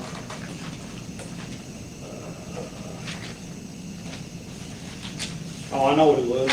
In the middle of the page on the tires, the tire amnesty was very successful. But we do have extra bills, because every load of tires cost us $3,000. Now, we did get $4,000 from the state of Kentucky, but I think they got 4 loads, because right here is reflecting 3 loads of tires. And I think we got 4 loads, and then they had a piece, and I believe we took the piece of the load up to Frankfurt, because I didn't see any tires up there today, so I guess they're all gone. And I did want to point that out. On another page, on page 114, another page, we have a bunch of blacktopping that I thought was a big number. But if y'all have any questions on the invoices, bills, or transfers? The discretionary spending on there, or the, Cook's Lane is $126,000. Yeah, that one. or the It's on page 116. 43,000 for Mitchell Lane? Yeah, well, that was just, I wanted to point that out to you. What was the so much money in cold patch plans? We've been getting a lot of cold, we've been doing a lot of patching on the edges of the roads, and that stuff costs us $110 a ton. We tried to get it cheaper, and I think if we use 500 tons, we can save $250 a ton. Well, I think, Cold patch is $110. yeah, I think if we was to get, not for nothing right now, but something I want to bring up eventually, but I think if we were to eventually get the hot box, we can go to the plant, you know, and buy the surface asphalt, for what we're paying, they go $82 a ton. We can buy it cheaper. we can buy it for $55. I said that at the very first meeting, and we haven't been I down have tried, we were gonna do that at Mike's House in Loveland, here. Yeah, but that's where we were going with that. But then they lay it for 80 a ton versus us buying it for 55 a ton. well, I'm just saying, like, when we need a bunch of this cold patch here, if you had a hot box, or, I mean, in reality, you can take that dump truck over there. If it's $110 a ton, what's 27.45 divided by 110? Well, I think the cold patch is probably a little bit more, easier to lay because you don't have time constraints on it so much. The whole thing that's easier about it is, They're getting it in a bag from them, ain't they? Yes. Well, we're getting it in a bag, plus, but this is loose, this is bulk. Okay, that's what I It's thought. that much bulk. So why don't we just go buy asphalt if we're getting bulk? 'Cause they're We getting it in a dump used truck. to have a hot box no, you had. years ago. We had a total patch, and, that was different, total patch was different. But I think we had a hot I think there was a hot box many moons ago. the other I don't day. remember. Well, they had a paving machine Yeah. moons ago, so I remember Collis Yep. paving it. But like what we did this time, on you all tell me, I'm trying to, The other distance Save too, we you all. got a load of asphalt. we put some on some curves. I know what you're talking about. Then we went in Watkins Glen at the back, and they probably put 5 to 10 ton at the end of Watkins Glen. Now, that would have been where a hot box would have been great. Well, I just a load of asphalt. But that would have been a place where it would have been good. The other thing too is if you're putting it down on bare gravel, surface asphalt, hot asphalt, it doesn't have the tar in it, it don't have a hole to stick the bare, The blacktop. no, it'll take the blacktop, it won't stick the bare rock. Well, it won't put the tar down. Well, And you can put it on a hill or something without oil, tackle, and don't step on a hill with it, real easy. But once again, we can probably buy what we're spending in Jobas, we can buy an oil or buy them. let's look into that. But most of this was used on these curves where there's a drop off, and if you put that in there, it's, I don't know how many, if y'all been out looking at your roads, a lot of what we've done is holding up pretty decent. Yeah. And I mean, I'm proud of our roads compared to 2 years ago. Oh, they're doing a hell of a good job right now, I'll say that. And I mean, what I'm really trying to do is where 2 cars can pass without dragging the bottom out. I think I mean, you all show me a place tell me if the place needs it, we'll fix it. Motion to pay the bills, make the transfer. All right? Second. I have a motion by Mike, seconded by Dan to pay the bills and accept the transfers. Any discussion? All right, all those in favor say aye. Aye. All those opposed? Motion passes. Hold on there just a minute, I got a few things. We got a request.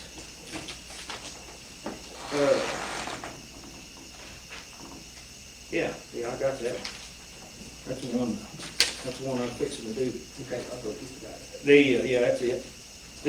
Had a request from the road department since Bradley Moore departed us.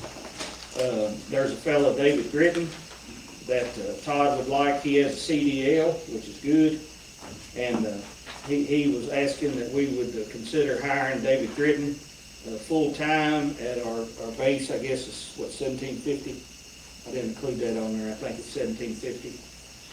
And that he meets the hiring requirements. Motion to hire David Gritton, pending that it meets all hiring requirements, for the entry rate of $17.50 per hour. Second.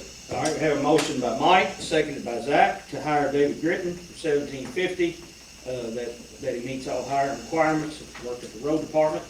Any discussion? Should we not put the hourly rate on there because he does have a CDL, and I think that ups it a little bit from the basic rate, if I'm not mistaken. Does. So, we just eliminate the hourly rate. I'll just change our motion to say applicable rate.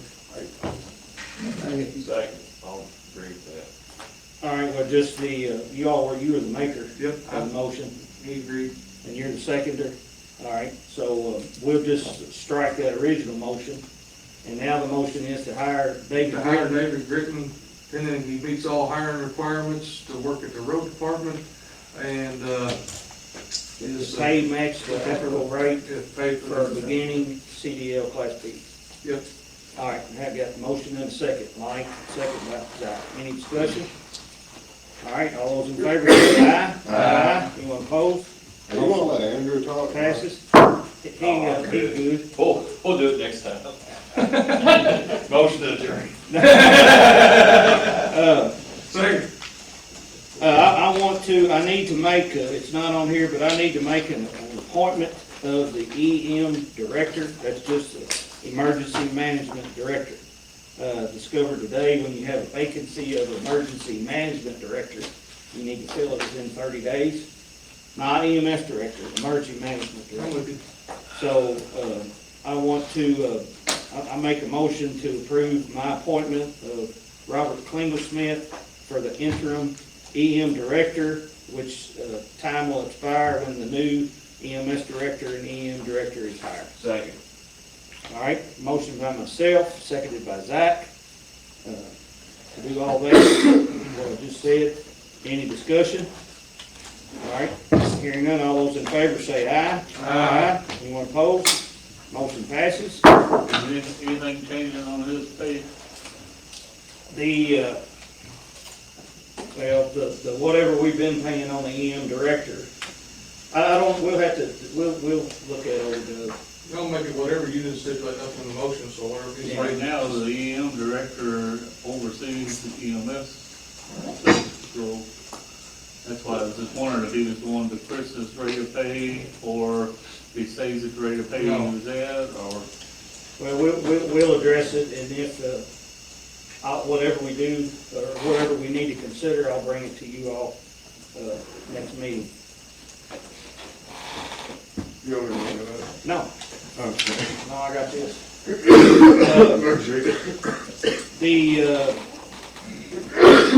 I know we're running late, We got all kinds of time. you all know we got the approval to, go under the bridge to connect the parks. All right, my plan is, when we get this deed of conveyance done for the road behind Country Mart, I was gonna use the road department to cut out the topsoil, get rock put in, and while they're in town working, we can also use our guys to do that excavating under the bridge. I think a lot of it will be the small track hole, knock a lot of limbs down, at least to get a starting point. Now, after that, we can get in there and with the leaves falling off, and we get to where we can get in there and walk around and look and actually visualize what we want to do. That'll help us take a step forward. But my plan is to utilize them to do that, if no one objects. Go ahead. Have we got those legal parts we was working on now? We did, the one on Yoder Tipton, we've got it wrapped up. The Masters Lane, I think Flynn's is working on that, maybe not today, but they're gonna get it done in a couple days, couple weeks, expanding that pipe out on Masters Lane. There's another, I said something to them the other day, there may be another or two that are wrapping up, but I don't know that, I'll have to ask. I do know about them too, because I've got other projects that you can't apply for another one until these two are finished. So I told Todd, let's get them wrapped up, because I've got some more block jobs I need to do. Well, I just wanted to make sure before we do something else, Yeah, pulled them off for pressing things. Well, we do still have to do all them at Silo Farm, and we'll get on them right away, get those knocked out. And they need to be knocked out now. I think another thing, we were talking about roads, just Dan said on Yoder Station Road, up close to 55 or 1633.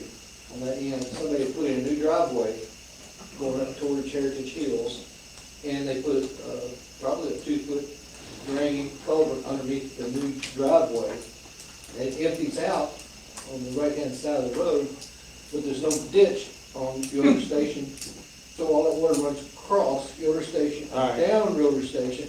So I look at it, if it comes, the only thing I can figure out is we would have to cut the blacktop up and put a drain pipe underneath Yoder Station catch that water, because there's no ditch on that side. That's been done recently?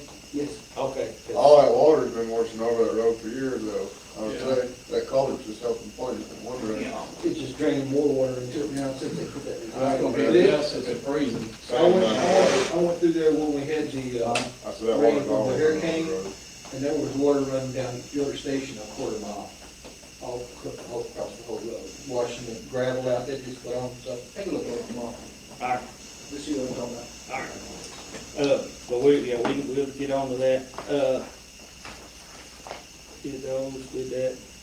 All right, I had a suggestion today, and I wanted to bring it to the court. You know, the election on Tuesday, November 5th is a national presidential election, and I was wanting to ask the court if they thought it proper that we give the employees that day off to make sure they can exercise their right to vote. No. I vote yeah. It's a state holiday. Does Ford let their employees? Yes. Yeah. No, you're allowed back there to rest. You're not allowed to vote, only you make day off. Plants are shut down on election day. Yeah, and basically, if we proclaim it a holiday, we would be paying our folks, you know, it'd be like a paid holiday. It would be an additional day to the holiday. How many holidays they have now? I've never been off an election day in 7 or my 8. life. The state gets, used to get 4 hours pay, what they like out up there. Is that what the state does? Requires 4 hours. Yeah. Oh, By okay. law. Well, I'm okay with that. That's what the state Presidential election years, I requires. think it's all day on state too, I think. State statute's only 4 hours, It's only but 4 hours, only ever got 4 hours paid. And then they started auditing the state employees who said they voted and they didn't, so they, So what did they wind up doing to them then? I mean, don't know. okay. I just know they came in my office and looked at records Yeah, for people who lived out here and worked for the state. yeah, so it's up to the court. I say leave it just like we got it. I vote for it, I mean, I give 4 hours. For Let's 4 see. hours or the whole day? I give them 4 hours paid, and if they wanna take the other 4 hours on their own time, that's their business. That was nothing, I mean, we gotta give them time to vote, and it's, I'll give them 4 hours, that's what the state got. You gonna put that in motion? I'll put it in the motion, I'll make a motion that we give our employees 4 hours paid time off to go vote on election day. All right, second. all right, we have a motion by Zach, seconded by Mike, to give all employees 4 hours of paid time off on election day. Any discussion? All right, all those in favor say aye. Aye. Anyone opposed? So if they come to work, then I have to pay them double time, because I will use them on election day. I guess, I don't know, Lynn, whatever you gotta do, Okay. you know, each department. Yep. All right, motion passes. I was gonna say, if they gotta work and it's a vacation day, don't they get like double time? Anyway, They don't come to work on vacation. No, they don't really get Well- double time, they just get paid for the holiday pay, they get paid for the. So they get the regular pay and the So, I mean, holiday. So, we yeah. used to argue when someone come in and had to push snow over Christmas and New Year's, that they're getting paid 2.5 times, because time they had overtime and holiday pay and thing, but they also would rather been home just not doing anything and got a holiday pay. next, we need to go into executive session. I'll make a motion to go into executive session as per KRS 61-810B, deliberations on future acquisition of real estate by a public agency. Second. All right, we have a motion by myself, second by Mike, to go into executive session for KRS 61-810B, deliberations on future selling or purchase of real estate. This is neither debatable nor amendable. All those in favor say aye. Aye. Anyone opposed? Motion passes. Thank you, Lynn. Thank you, Bruce. Thank you, Andrew. Oh, take care, Bruce. All right. See you, Andrew. See ya. Take care. My phone's going dead.